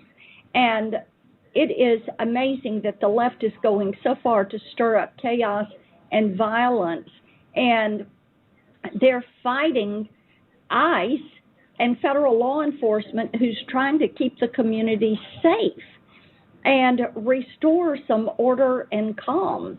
So Portland and Chicago, they're very different. You know, you look at the great work that's being done in Memphis and the cooperation of the police force and the 13 state and federal agencies that are working together to help make Memphis safe again. And the Memphis Safe Task Force is doing an unbelievable job. We know that as of Monday that there have been 321 arrests by the Memphis Safe Task Force, and that the arrests include gang members, it includes some murderers, illegal aliens. They found a missing child, and we know that they have pulled 65 illegal weapons off the streets. And Memphis is, the goal is to make Memphis safe again. And we're very grateful for the great work that is being done there and for the cooperation of the governor, of Mayor Young there in Memphis, and of so many people in the community that are saying thank you for bringing this attention to bear and these resources to bear to help break this gang problem and crime problem. Yeah, I mean, it's unbelievable. You think the Democrats would be celebrating all of the illegal guns that have been seized because of how much they hate guns, but we haven't heard a peep out of it. You did mention the ICE-free zones that Brandon Johnson, the mayor of Chicago, signed an executive order. I don't believe that the executive order is worth the paper that it's written on. Will ICE comply with those ICE-free zones? I would think that ICE is going to go wherever they need to go to apprehend these violent criminal aliens that are wreaking havoc. You know, when you look at these gangs, and it's like the Tren de Aragua gang leader that was captured in Memphis. When you get those gang leaders, and when the FBI and the police force is able to take that phone and pick that phone and then target those other gang members and get them off the street, you are saving lives and you are making those streets safer, and you're stopping the flow of illegal drugs into our communities. Yep. I mean, that's a huge deal. And we saw a high-ranking Latin King member arrested in Chicago who was making threats against Greg Bovino, Border Patrol chief. We're seeing this, and you would think that the Democrats would celebrate this. Why do you think the Democrats aren't celebrating this? Well, it's unbelievable to me. It seems that their party has just gone so far left. You know, we've got the Schumer shutdown going on in D.C., and they're continuing to push that. We hear from some Democrats that they want to keep it going, intend to keep it going until October 18th because, Chris, get this, they have a No King's Day rally scheduled for D.C. on October 18th. And Chuck Schumer wants to be able to take the stage and say, look at how I'm fighting Donald Trump. Look at how I'm fighting the Republicans. Because he's worried about AOC running against him and beating him in a Democrat primary in New York. So how selfish, how short-sighted. And our troops, our law enforcement are not going to be paid. Our families, our moms that use SNAP benefits or WIC, which is for women and children, they're going to go to the grocery store and swipe that benefit card, and it is going to come up insufficient funds because Chuck Schumer and the Democrats refuse to open the government on a clean CR, a funding bill that they have voted for not once or twice, but 5 times. 5 times. It's insane. And when you see those benefits run out, that's when people get off the couch and they get angry. We heard Mayor Brandon Johnson yesterday saying that he thinks the right is pushing for a civil war. But I think we could make the argument the exact opposite way, that the left is trying to gin up support for a civil war. What are your thoughts on that and the state of the country? You know, it is just astounding to me that the Democrats will not speak out against this. 13 times during Joe Biden, they had a CR. Many times those were clean CRs because that's what a Republican would agree to. And they are just trying to stir up chaos and anger.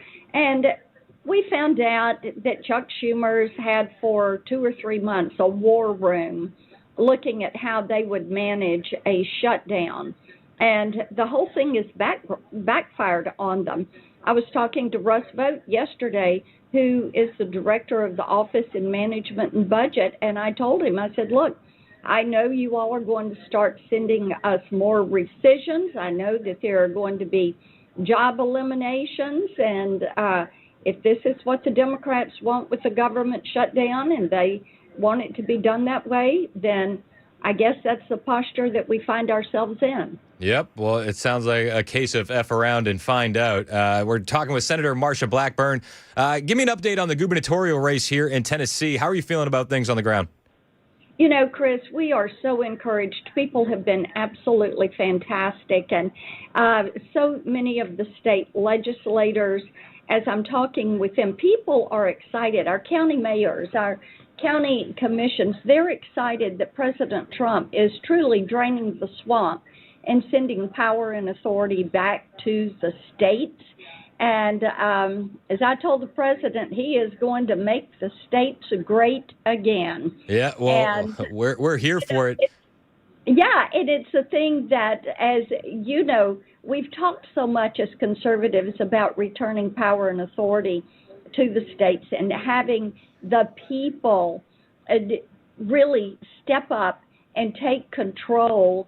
And, of course, you were with Turning Point and how educating young people on how you step up and actually participate. And the government that is closest to you is the government that is going to be best. You're going to watch it more closely. So, yeah, we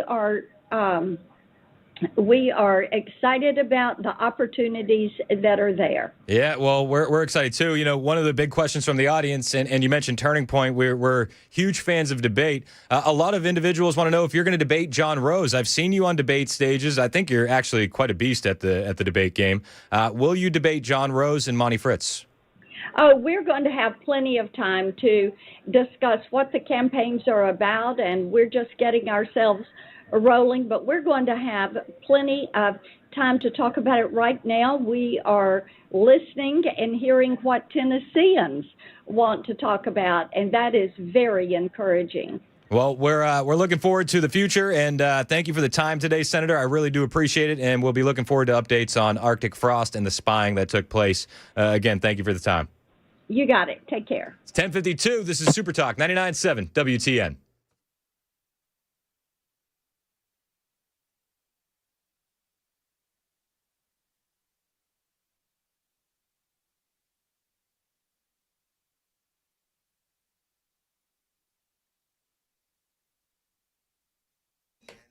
Hey, what's up? It's Chris Hand here for the Wellness Institute of Nashville. And if you are tired of back pain, neck pain, knee pain, running your life, well, listen up. This is for you. This special is going to change everything. It's the Big Daddy Trump special. And you're going to be able to get back to a pain-free life and not break the bank doing it. Just $12. That's it. $12 is going to get you a full exam, x-rays if needed, a well-explained diagnosis, and your first treatment. Only $12. See, Dr. Mitchell and Dr. Ashley, they just want to get you back to a pain-free life, and they do it. They've done it for a lot of people. A lot of patients say, why didn't I come here first? Don't let that be what you tell them. Go there first. See, what they're going to do is they're going to treat your back pain, neck pain, sciatica, numbness, bulging discs with non-surgical spinal decompression, robot lasers, and even anti-gravity machines. What you won't find? Surgery, painful injections, and opioids. This is different what they're doing. So grab your MRI and get ready to finally understand your condition and fix it. 615-246-5009. That's 615-246-5009. Or find them online, painisbad.com.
So Trump announced today he's federalizing D.C. police to put an end to violent crime in Washington, D.C. Naturally, leftists are losing their mind and completely unhinged. We believe there is a better way to protect us all.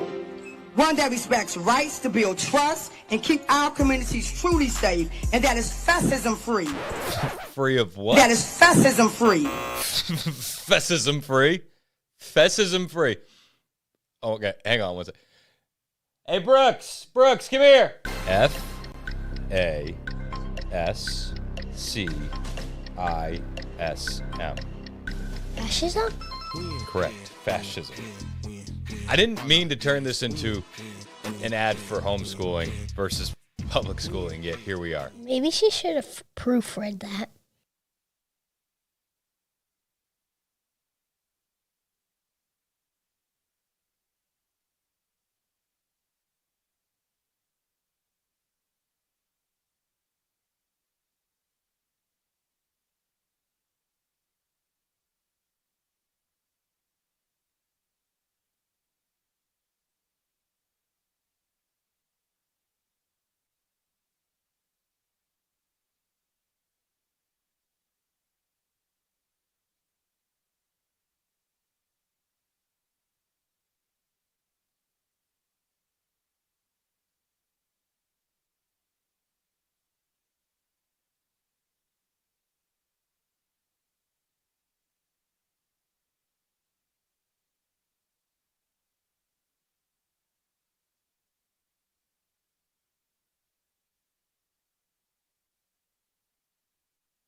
Two of Tennessee's top lawmakers were among a group of Republicans whose phone records were quietly analyzed by the FBI, part of a broader investigation into the alleged efforts to overturn the 2020 election.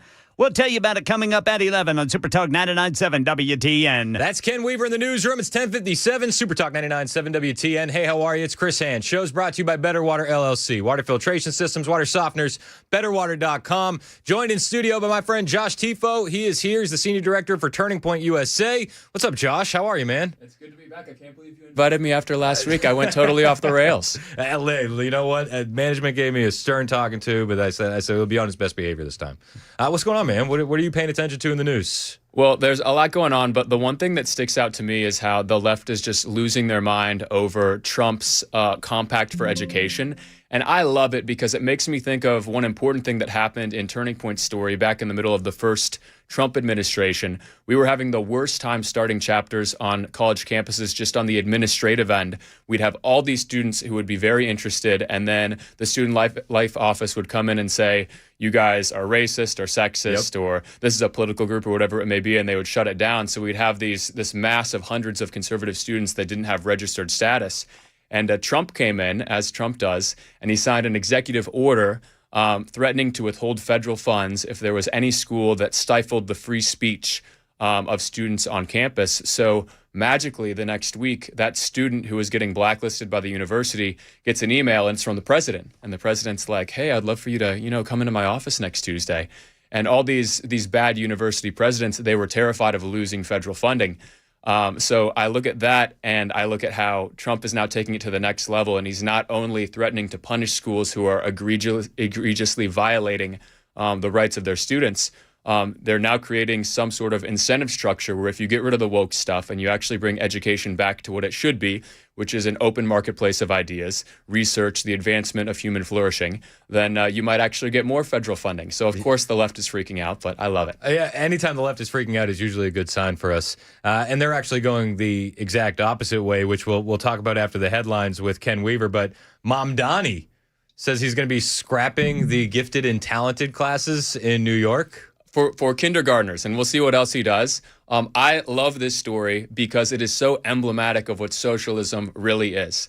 Bernie Sanders and AOC and all these other con artists, they want to convince hardworking everyday Americans that socialism is about making sure that Elon Musk doesn't make too much money and you don't have to work too hard and we make the system fair. It's actually just about dragging down everybody. It's not just about dragging down entrepreneurs. It's not just about dragging down billionaires.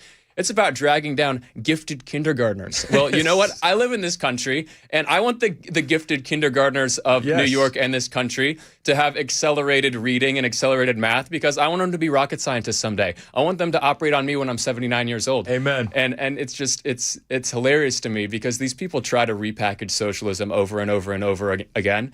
It's about dragging down those of us who are doing best. And these people are merciless. Like, that starts at kindergarten. So we'll dive into this a little bit more on the other side. Josh Tifo is here. He's the Senior Director for Turning Point USA. We're going to have a good conversation. Anything you guys want to talk about, 615-737-9986. It's Super Talk 99.7 WTN. Perfect. Dude, you're good at this.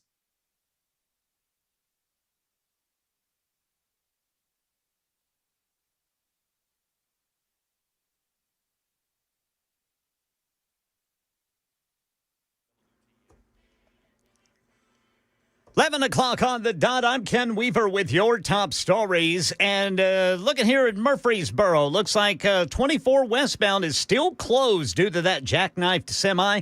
That's going to be between exit 84 and exit 81. The traffic starts backing up right there at the Rutherford-Bedford County line. And in Clarksville, we've got an overturned vehicle blocking the left shoulder, 24 westbound before Rossview Road. More rain on the way. Full forecast coming up in 5 minutes. Well, two of Tennessee's top lawmakers were among a group of Republicans whose phone records were quietly analyzed by the FBI. Part of a broader investigation into alleged efforts to overturn the 2020 election, Senators Marsha Blackburn and Bill Hagerty had their call logs reviewed, not the content of the calls, but who they spoke with and when during the days surrounding the January 6th Capitol riot. The FBI's analysis was part of a now closed investigation known as Arctic Frost, which looked into coordination between lawmakers and Trump allies. The records were obtained through a grand jury, but the probe was dropped after Trump's return to the White House. Senator Hagerty blasted the move, calling it as partisan as it gets. Senator Blackburn echoed that sentiment, accusing the FBI of targeting Trump supporters. No charges were filed, and both senators remain vocal critics of the investigation. Today marks 2 years since the October 7th attacks on Israel. Nearly 1,200 people died when Hamas militants attacked civilians in southern Israel, and hundreds of people were taken hostage. Israel's war in Gaza after the attack has led to more than 67,000 deaths there, according to the Hamas-run health ministry. ABC's Ian Pannell says talks between Israel and Hamas are ongoing as they negotiate a peace deal proposal from the U.S. On October the 7th, 2023, in the morning, Hamas militants stormed this site. It was the Nova Music Festival. There were thousands of young people enjoying the music, enjoying the area. They opened fire, spreading panic and terror amongst the crowd. By the time the attack was finished, 378 were dead, many taken hostage, 10 of whom are believed to be amongst the 20 alive today in Gaza. So people have been gathering, remembering the fallen, thinking of the hostages, and praying for peace. Amidst the pending deployment of Texas National Guard troops to Chicago, Attorney General Pam Bondi clashed with Illinois Senator at a hearing at the Senate Judiciary Committee. ABC News national correspondent Stephen Portnoy. Why do you want to keep this secret? Illinois Senator Dick Durbin pressed the Attorney General for details on the deliberations leading up to the deployment. I am not going to discuss any internal conversations with the White House with you. Pam Bondi also refused to lay out any legal rationale the Justice Department has crafted for sending in the National Guard, and she accused the top Democrat on the Senate Judiciary Committee of allowing crime in Chicago to fester. If you're not going to protect your citizens, President Trump will. Stephen Portnoy, ABC News, Washington. That's the latest news. Weather's next. I'm Ken Weaver, WTN News.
It's 11:07, Super Talk 99.7 WTN. Hey, how are you? It's Chris Hand. Show's brought to you by our friends at Better Water LLC. Water filtration systems, water softeners. Why do we need them? I don't like them putting chemicals in the water that turn the friggin' frogs gay. It's a reason. BetterWater.com. I'm in studio with my friend Josh Tifo. He's the senior director for Turning Point USA. We were talking about Mom Donnie before we hit the break. He doesn't want your kindergartner to be gifted and or talented. Well, it just tells you everything you need to know about socialism. And you can try to pack it up and you can try to remarket it. And you can try to make the spokesperson some young, attractive 20-something who's running for office. And the reality is, every single time that it's played out in any culture, in any climate, no matter how much or how little wealth you're dealing with, it always falls flat on its face, because socialism is about tearing down those who are smart, tearing down those who are gifted, tearing down those who are wealthy, and essentially breaking the spirit of a people. Venezuela is the perfect example, and we hear about it all the time. It almost seems like a cliche. As far as natural resources, that is one of the most blessed nations on the face of the planet, and socialism crushed that. Yes. Because if anybody has drive, if anybody wants to build something, and then they know the government's just going to take it or tear them down, why would they do it? It's very simple. And that's why I hate what Mamdani's trying to bring to New York City, which is this more militant, aggressive, extreme version of socialism. Imagine that you're one of those gifted kindergartners. Right. And your parents been telling you for 5-6 months, if you get amazing grades, you get to go into this special class, and who knows, maybe you could be an astronaut someday. And then he finds out, oh, it actually doesn't matter. Do you think that kid is more or less likely to go on to build $1 billion business? Do you think that he's more or less likely to make something of his life? Or is he just going to end up as some corporate drone or some mid-level government worker? Because he's like, I learned when I was 5 years old. I mean, trying hard doesn't pay in America anymore. So this is how the New York Post reports it. Bad news for Big Apple families. Mayoral frontrunner Zohran Mamdani says he'll phase out gifted and talented programs in city schools. He's doubling down on his vows to ensure New York kids don't have the same educational opportunities his privileged background allowed him. He says he'll start by scrapping gifted and talented classes in kindergarten, but then move along in higher grades, following the plan de Blasio outlined on his way out of office. You know who the big winner here is? China. You have this society that is just all about creating the smartest, the best prepared young people, and their whole system is so screwed up because you can't centrally plan a nation with that many people. You can't even begin to try, but their education actually focuses on merit. So the enemies of the United States are actually the big winners here. When politicians rise in the United States that want to take merit out of the fabric of America, our enemies win. That's the reality. And they all want to take merit out. And I mean, this isn't his only socialist plan. He was also doing the government-owned grocery stores, which is a great, that's solid, right? Yeah, that's worked super well across the world. Definitely. No lines, great prices. We've never seen bad stuff come from that anywhere. So this is what we're seeing. You guys are obviously fighting against what we're seeing on college campuses.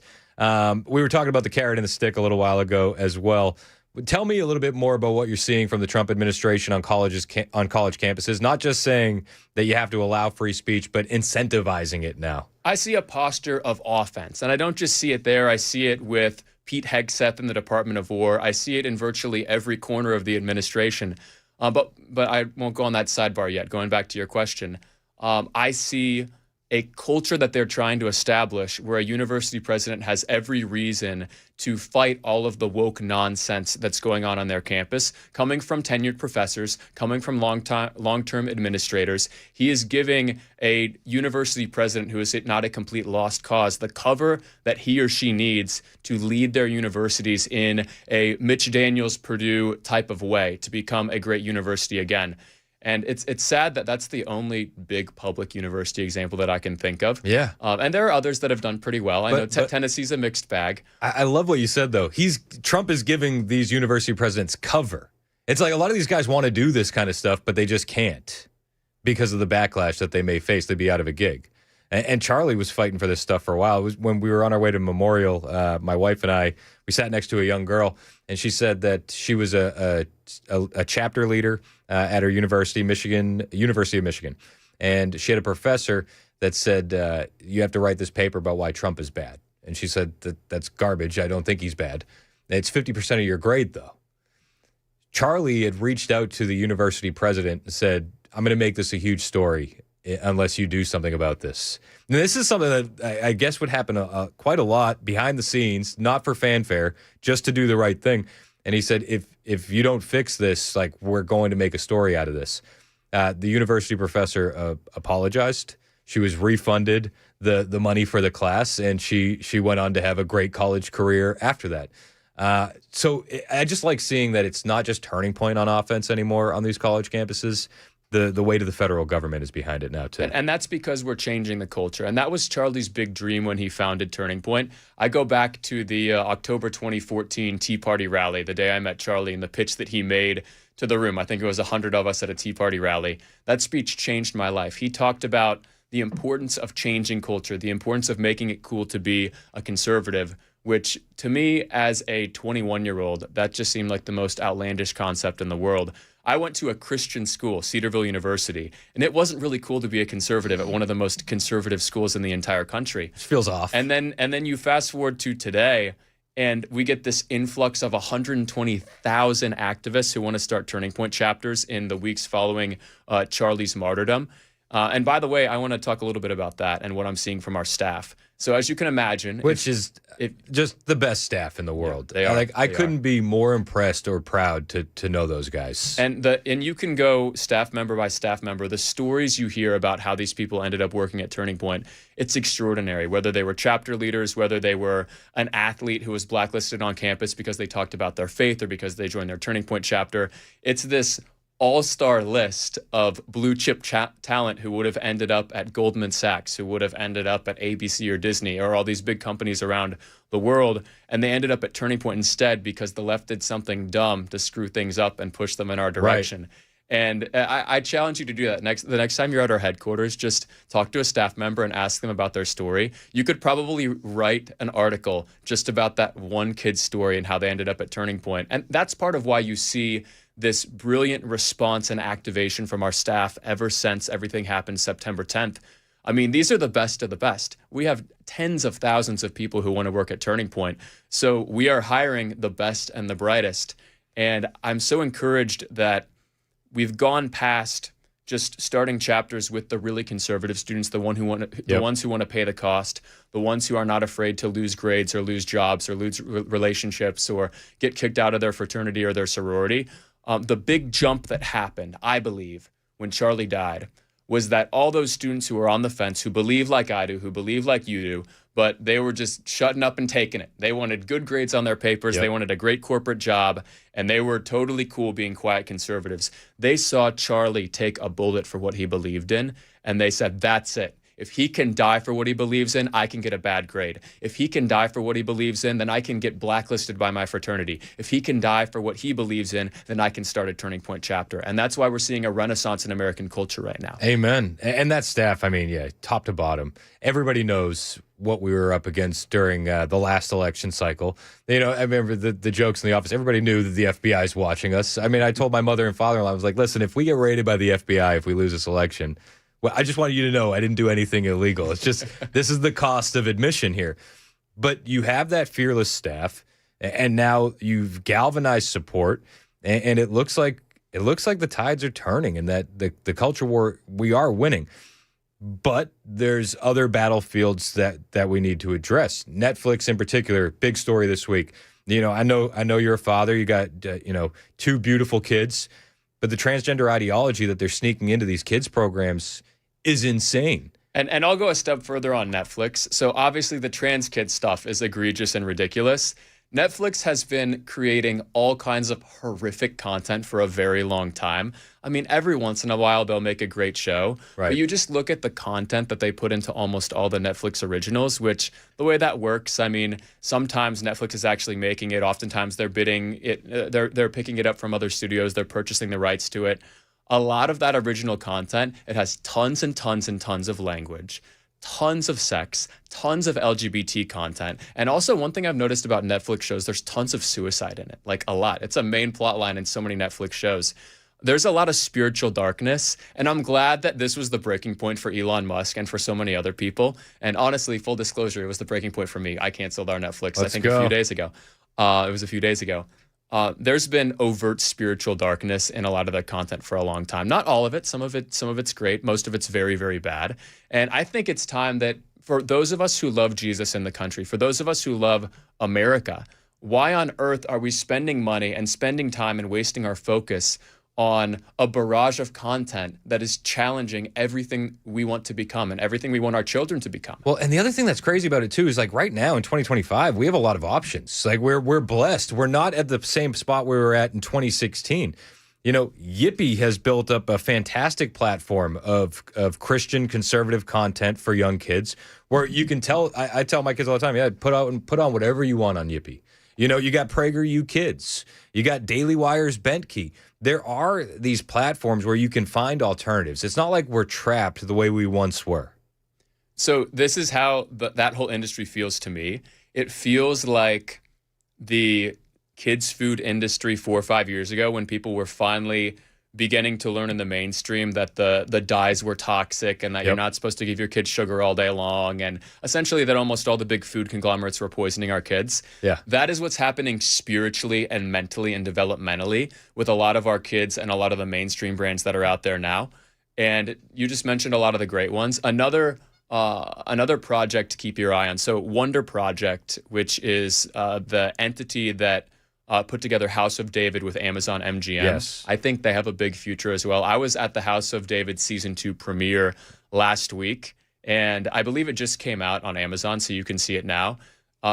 Episode 1 felt like I was watching like Lord of the Rings with better special effects. Really? It absolutely blew me away, and it gave me so much positivity in my future view of Christian content. Because if you think about it, the Word of God has the best stories. I mean, God wrote it. Yeah. So much better than any of these mainstream movies. Well, and it's changed so much. When you and I were growing up, we're right around the same age. It's like we had Bible Man on TBN and VeggieTales, and that was it. I didn't know about Bible Man. You didn't know about Bible Man? I was all about VeggieTales. Dude, though. you got to look. I'll show you a me was picture. all about I'll show you a picture of Bible Man during the break. It was pretty bad. I'm not going to lie to you. It's kind of nuts. But that was what we had. That was it. These kids actually have options now, and as a parent, you got to go find those options and not just let your kids surf. Yeah. And I think such an important thing for all you parents out there, it is your job to instill a love for the Word of God in your children. Amen. And it's not that hard to do, because if you have it, then they're more likely to have it. They're going to catch that. If they hear you worshiping, they're going to want to worship. Yep. If they see you reading your Bible, they're going to want to read the Bible. And it's not just about doing it, it's about being excited about it. When my 4-year-old listens to me and my wife talk excitedly about something that we're learning from the Word of God, guess what? She's going to think that's important. Yes. No different than how if you are a Titans fan and you're super fired up about them, guess what? Your 7-year-old's probably going to be a Titans fan too. Yep. And nothing wrong with sports. I'm a big sports guy. But who we are, our kids will emulate. And we do it. We do it in the house as well. And it's like a lot of it's subliminal too. Like we'll just put Forrest Frank on, and that's the music in the background. So we're not actively having conversations at that moment, but it's there. The other night, I had the best proud dad moment because it's 9:30, but we stayed up way too late. I'm putting my 3-year-old to bed, and I'm going to sneak out of the room. Like she's already like half asleep, and she jumps up and she goes, "Wait, you didn't pray?" And I was like, "Oh my gosh!" I was like, "I'm so sorry." And then I ran back and I was like, "My fault, baby. Here we go." And then but you got to do it every night, and it becomes habit and routine and part of the fabric of your life. Yeah, and I'm going to talk about 2 things that are a lot of people will take the wrong way, might be upset that I'm talking about this. If you drink in front of your kids, and if you swear in front of your kids, those are habits that your kids will almost certainly pick up and have to fight for the rest of their lives. Yep. So I don't drink. I'm not good with it. It doesn't mix with me. So it's been quite a few years. But the flip side of that is my wife can have a glass of wine, and that's all she has, and I would finish the bottle for her. But I said to my wife too, on the flip side of that is like having a glass of wine with dinner is also displaying good habits for the kids because you had one glass of wine with dinner. And you look at what the Bible says about alcohol. Whenever the Bible speaks about alcohol positively, it's wine, and biblical wine was way less strong than it was back in the day, or than it is today. So essentially, it was drinking in extreme moderation. So, yeah, you can definitely make an argument for that. So we're with Josh Tifo. He's the senior director for Turning Point USA. You got time to hang out, right? I do. All right, so Josh is going to be hanging out for the hour. It's 11:22. This is Super Talk 99.7 WTN.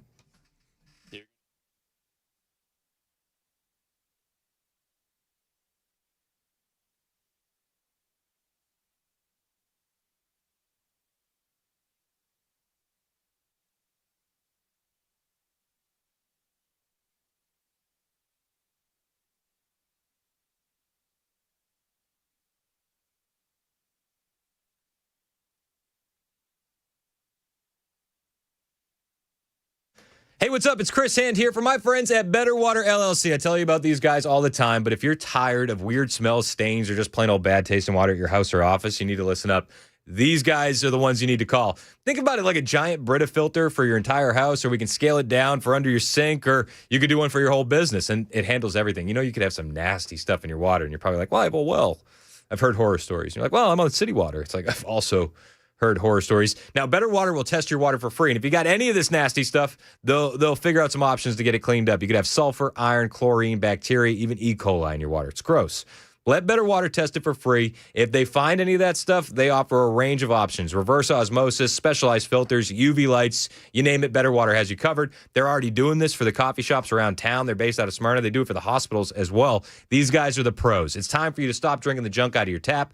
Give Better Water a call today. 615-355-6063. That's 615-355-6063. Or find them online, betterwater.com.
Good news, drivers in Murfreesboro. The crash is cleared where that truck was spanning all 4 lanes at 24 westbound. That is now cleared there, 24 westbound at Church Street. And you want to hear Attorney General Pam Bondi go after Senator Dick Durbin at the Senate Judiciary Committee hearing today? Well, you will at 11:30 on Super Talk 99.7 WTN. That's Ken Weaver in the newsroom. My name is Chris Hand. Show's brought to you by Better Water LLC. Joined in studio by my friend Josh Tifo. He's a senior director for Turning Point USA. And you did know, Bible Man.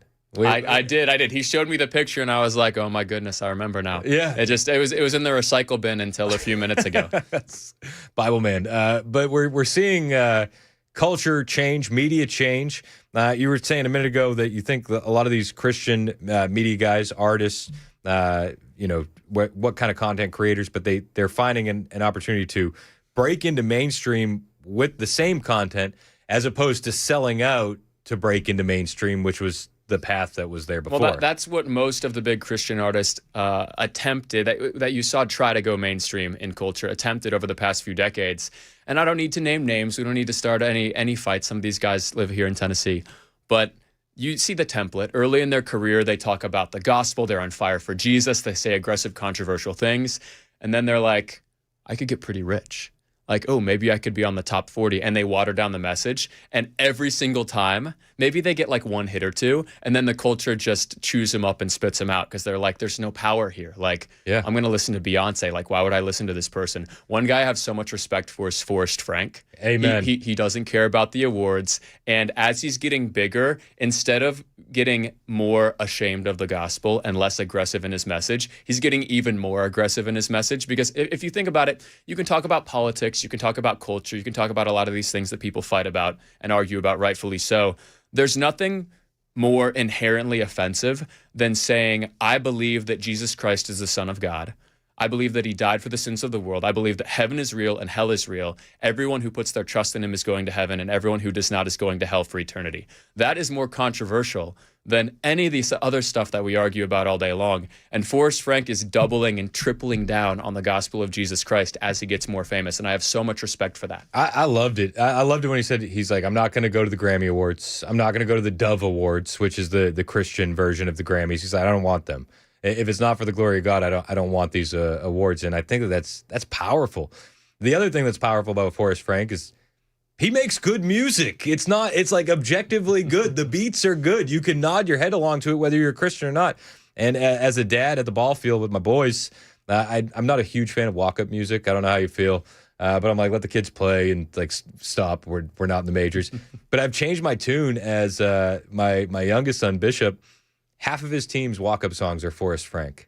And I'm like, I'll fight you on that. The walk-up music, I love it. You love it? Because if you want a 14-year-old to feel like they could be a pro someday, but like let them do it. Let them do it. I love that. All right. Well, we bent the knee. We let the kids do it. But I was very encouraged to hear walk-up song after walk-up song after walk-up song being Christian music.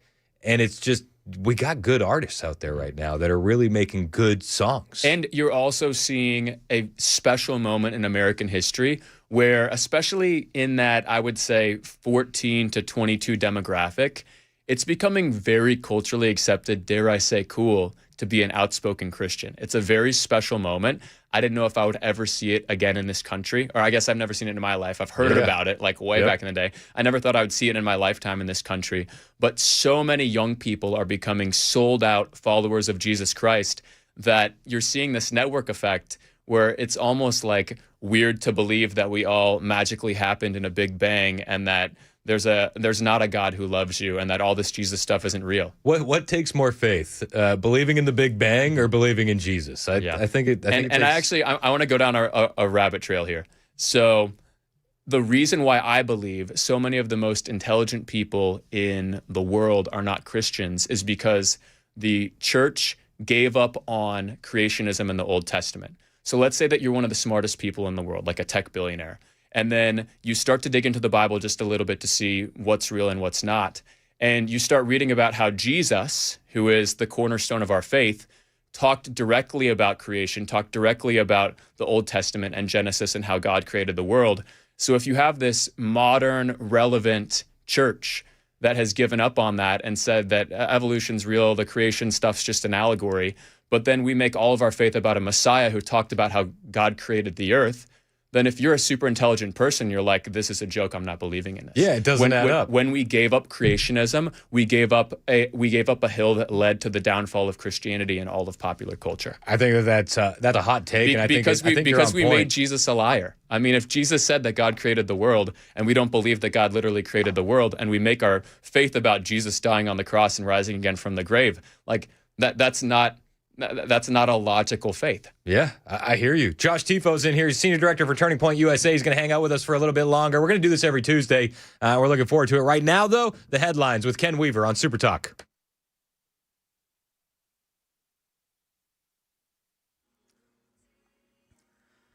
I'm Ken Weaver with your top stories. Full forecast coming up in 5 minutes amidst the pending deployment of Texas National Guard troops to Chicago. Attorney General Pam Bondi clashing with Illinois' senior senator at a hearing of the Senate Judiciary Committee. Here's ABC News national correspondent Stephen Portnoy. The Senate Judiciary Committee's top Democrat, Dick Durbin of Illinois, pressed the Attorney General for the legal rationale for the deployment to his state. I am not going Pam Bondi refused to provide those details, and she immediately went on the attack. I wish you loved Chicago as much as you hate President Trump. Durbin noted his state's governor opposes the use of the National Guard. We're there to help make America safe and Illinois safe, whether or not you want to. Stephen Portnoy, ABC News, Washington. Entertainment news. Taylor Swift fans across the Southeast, including Tennessee and Kentucky, sounding off after receiving empty or tampered packages from her latest merch drop. More than 100 fans say their autographed CDs arrived missing or in some cases completely gone. Many of the packages were routed through a DHL facility in Hebron, Kentucky.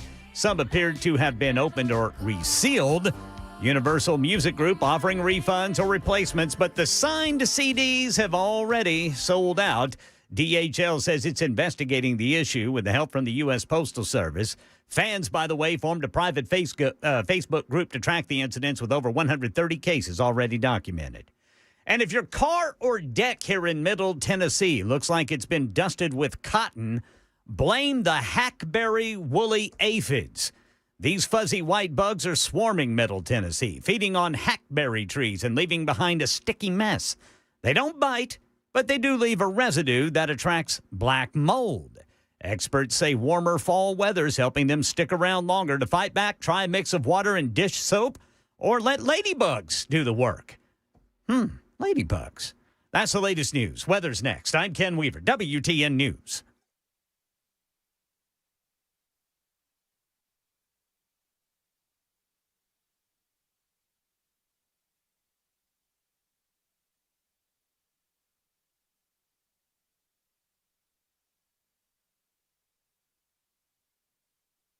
Hey, what's up? It's Chris Hand here for my friends at Zero Res of Nashville. I got 4 kids, 2 dogs. My carpets look like a war zone. My wife said to me yesterday, she goes, they don't look that bad. Stop calling our carpets a war zone. I said, well, that's because we have Zero Res. And she said, touche. Zero Res comes through. They use their exclusive ZR water. No soap, no harsh chemicals, no residue, which means the carpets and the upholstery don't just look insanely clean. They're going to stay clean longer. Kids can sprawl on the floor. Dogs can roll around. We don't have to worry about what's in the fibers. And it's not just the carpets. They do everything. Air ducts, tile, rugs, upholstery, the works. It's perfect if you got as many kids running around, not taking off their shoes before they come in the house like I do, even though you tell them all the time. We don't freak out. We call Zero Res. $45, any room in your house. They're going to take care of it. 615-535-9376. 615-535-9376. ZeroResNashville.com.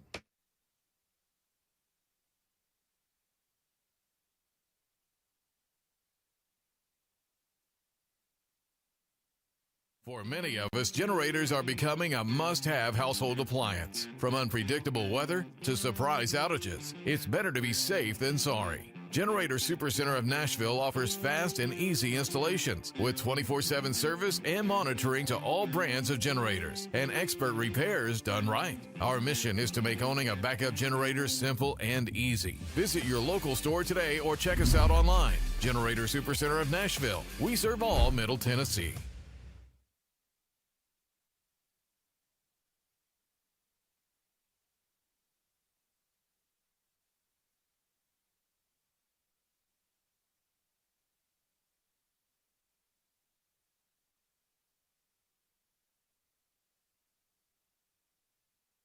Now, before you ask, I definitely voted for this. Okay. They didn't take Reese's or food stamps no more, no candy.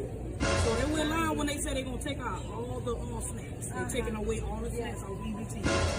What's the point of having it? God, if you're 5'3" and you're 300 pounds, taxes ought not to pay for your bags of fudge rounds. Go on, get your butt to work if you want to get some fudge rounds. Thank you for your attention to this matter. The Reese, they didn't take the Reese off. Food stamps is boring right now.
11:38, Super Talk 99.7 WTN. My name is Chris Hand. Show's brought to you by Better Water LLC, water filtration systems, water softeners, betterwater.com. Every Tuesday, this guy's going to be joining me, Josh Tifo. He's a senior director for Turning Point USA. He's local.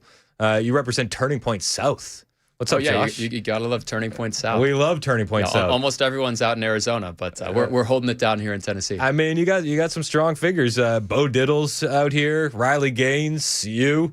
I think Turning Point South is growing to be very, very strong. I agree. What do you want to talk about, man? Government shutdown, have you noticed?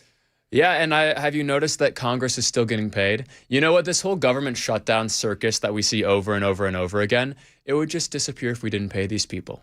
Because a lot of them, I mean, they're there for the money, they're there for the benefits, they're there so that as soon as they step out of office, they can go make $1 bajillion for some lobbying firm.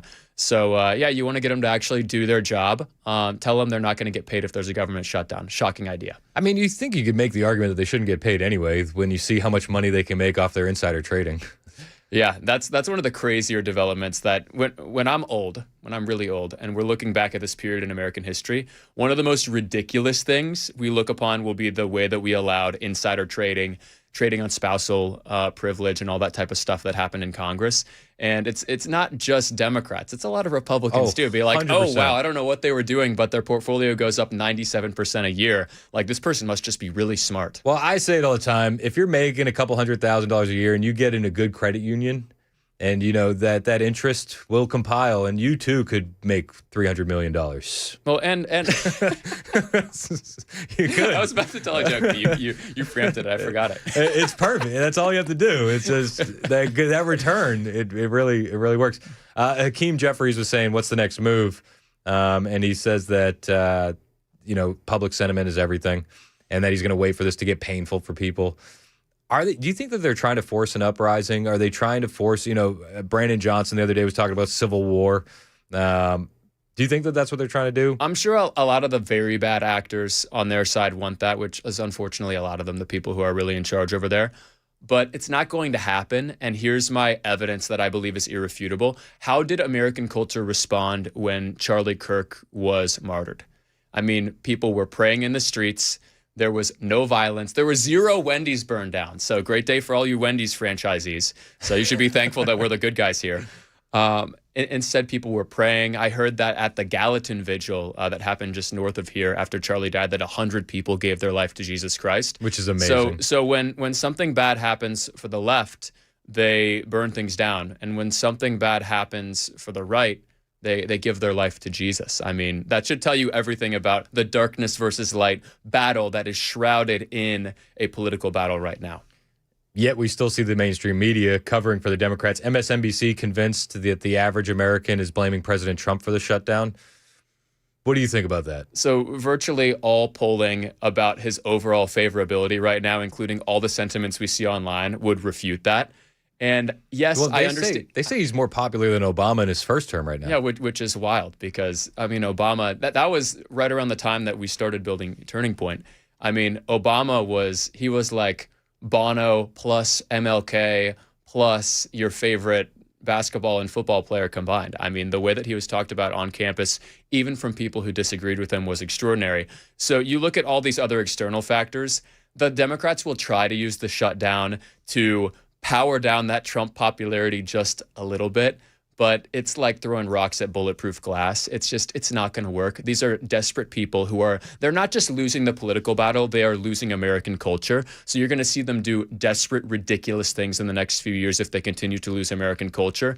And here's what they're most scared about. They're not most scared about how many people went to the Charlie Kirk Memorial. They're not most scared about President Trump and his numbers. They are absolutely petrified of the fact that if we convert on this opportunity, there is going to be a turning point chapter on almost every high school and college in the country in a few years if we can convert on these 120,000 leads who want to start these chapters. And by the way, the big thing that we need on that front is we need to considerably expand the size of the organization. We're going to have to hire hundreds and hundreds of people just to actually meet with all these people who want to start chapters and help them build these chapters. So if that's something that you want to support financially, email josh@tpusa.com, josh@tpusa.com.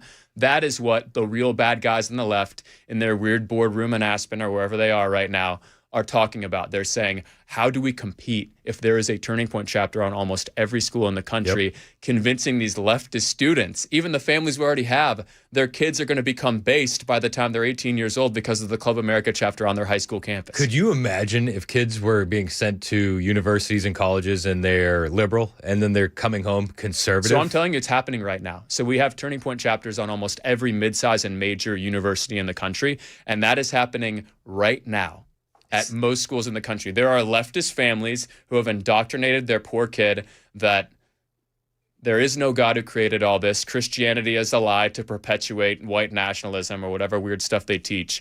And then they are converted towards the truth when they're at college. So imagine that effect, but in high schools times 10. Yep. And that 15-year-old is coming back home to the dinner table and telling their insufferable leftist parents, I learned about Jesus. I learned about the evidence for the resurrection. I learned about the founding of the country. I learned that actually a lot of the founding fathers, they didn't want slavery. I learned about how the Constitution was set up.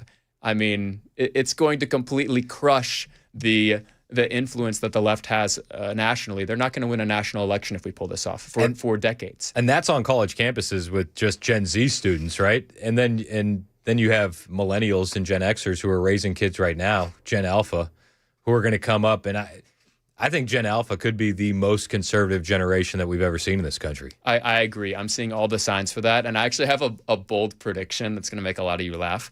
I believe that a lot of these Gen Alpha and Gen Z kids over time are going to convert their parents to become conservatives, because not just the change in their life, the change in their life will be part of that, but also the success they experience. So let's say that you take a leftist family, nobody's really been that successful, they complain, they kind of have this socialistic... The victim mentality. Yeah, victim mentality. And then let's say that one of the high schoolers becomes a Christian and becomes super based politically because of a Club America chapter in high school or a Turning Point chapter in college. And then they get married young, they have a lot of kids, they get super fit, they build a business, they're the first person in their family to become wealthy. They will develop respect in that family unit. And yeah, there are always going to be the leftist extended family people who are always attacking them and whining and yelling at them at Thanksgiving.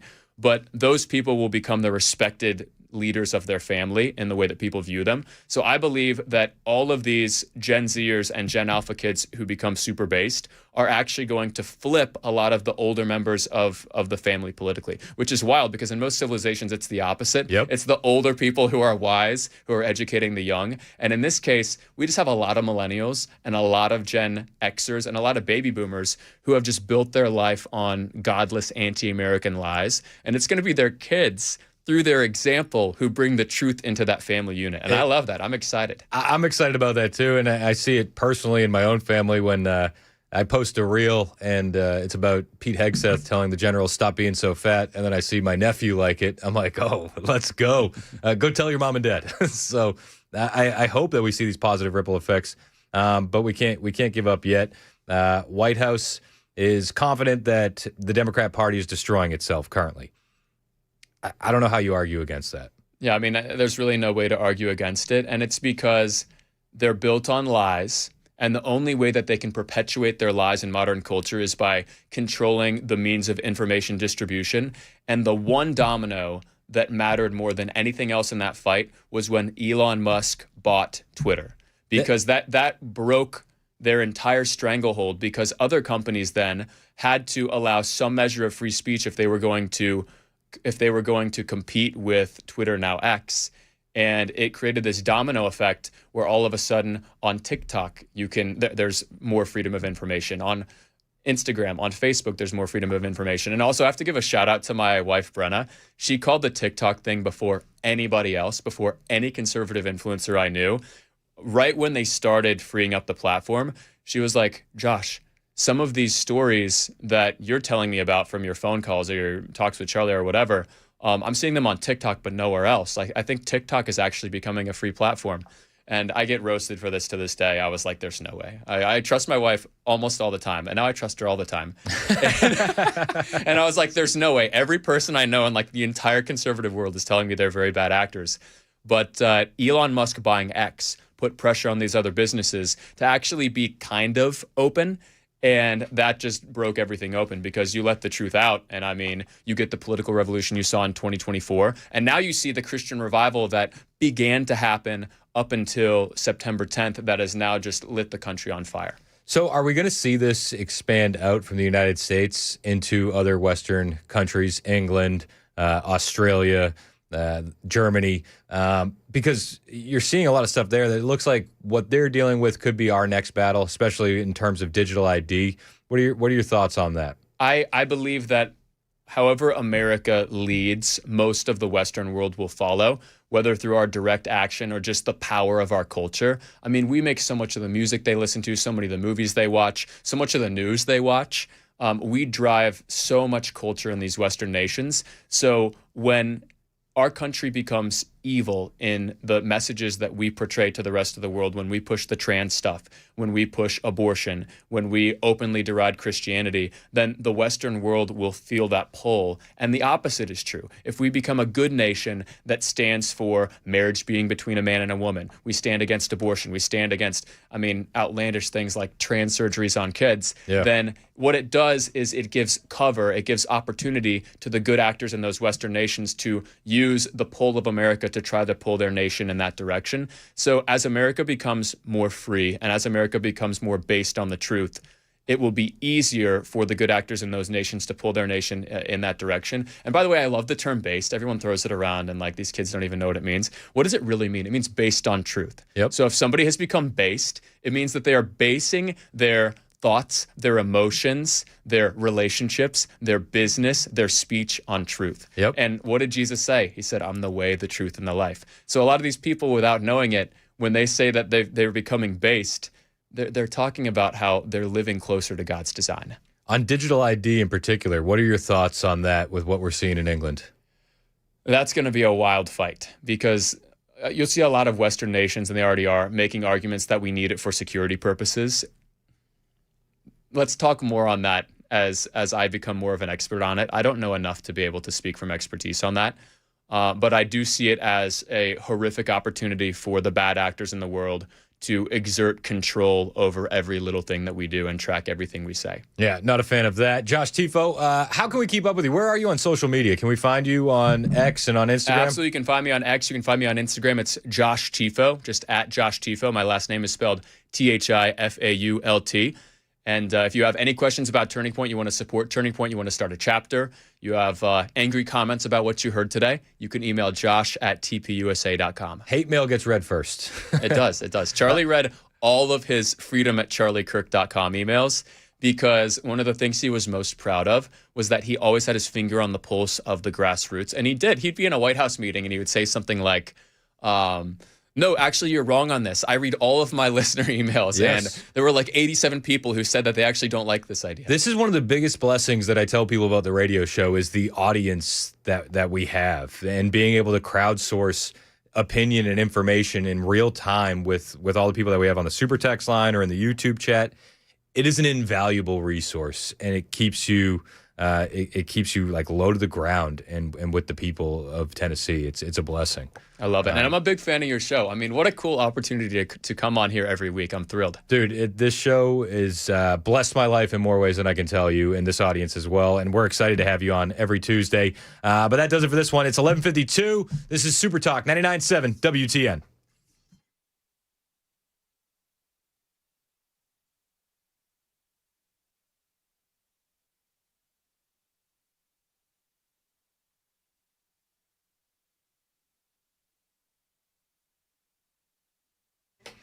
Hey, what's up? It's Chris Hand. Got to tell you about my friends over at the Glock Store. Love the Glock Store, guys. Can you believe that it's already October? It's nuts. My mind's blown. But the holidays are sneaking up fast. So if you're thinking about throwing a party for your company, your crew, or just an excuse to get together, why not make it something that people actually remember? Hosted at the Glock Store. They've got an incredible event space that can handle groups from as small as 10 people up to 100 people, plus your own private shooting range, shooting room. Not ranges, rooms, with professional firearm instructors on hand.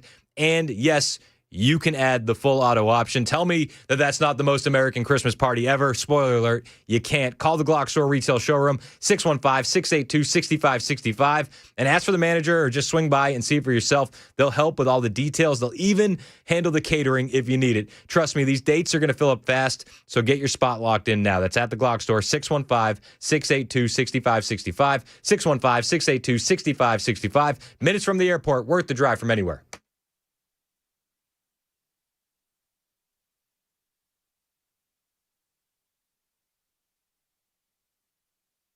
J.D. Vance descended upon Union Station in Washington, D.C. today, and he was met with some unhinged leftist protesters. You big f***ing Nazi!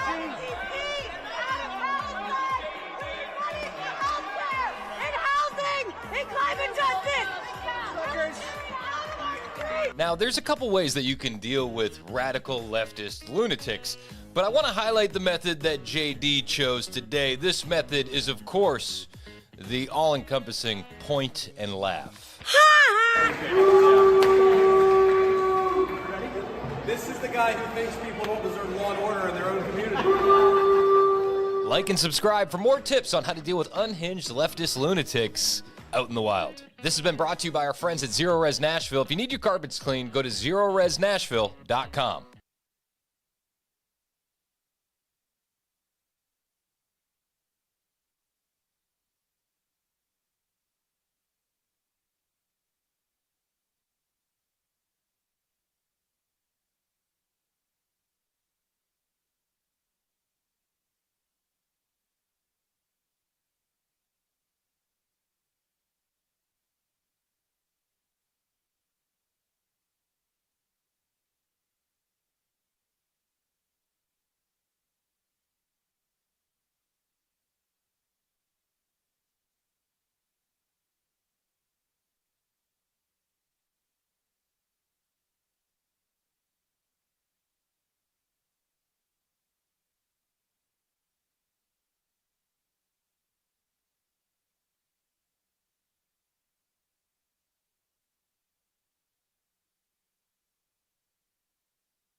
$11:57, Super Talk 99.7 WTM. My name is Chris Hand. Show's brought to you by Better Water LLC, water filtration systems, water softeners, betterwater.com. Chad Benson's in the studio. Do you remember Bible Man? The superhero person? Yeah. Yeah. All right. I didn't know if I was the only one. Yeah, Bible Man. Bible Man was hot in the streets for a while. Bible Man. It was. He's no Striper, but it was pretty good. I think they should bring it back. Bible Man. I remember Bible Man. Amazon would Photoshop the Bible out of the movie poster. As a kid, I was like, can't Christian TV do anything that's not awful? It's changing. It's It changing. is. It's got better, but it was pretty bad for a while. Yep. Yeah, we were talking about that earlier. Just the culture shift that you're seeing with musicians like Forrest Frank and Bible Man. Actual good Christian program. I was like, when I was a kid, all we had was Bible Man. Yeah, there was no Chosen. No. There was no Chosen. There was no Angel Studios. There was no real movies being done. There's no Yippee. There was No, nothing it was like the same thing for music for a long time too. Because I worked in Christian music for a long time. It was awful. How long did you work in Christian music? About 2 or 3 years when I was in LA. It's where I got started. I was the production director, and then they had me do a night show.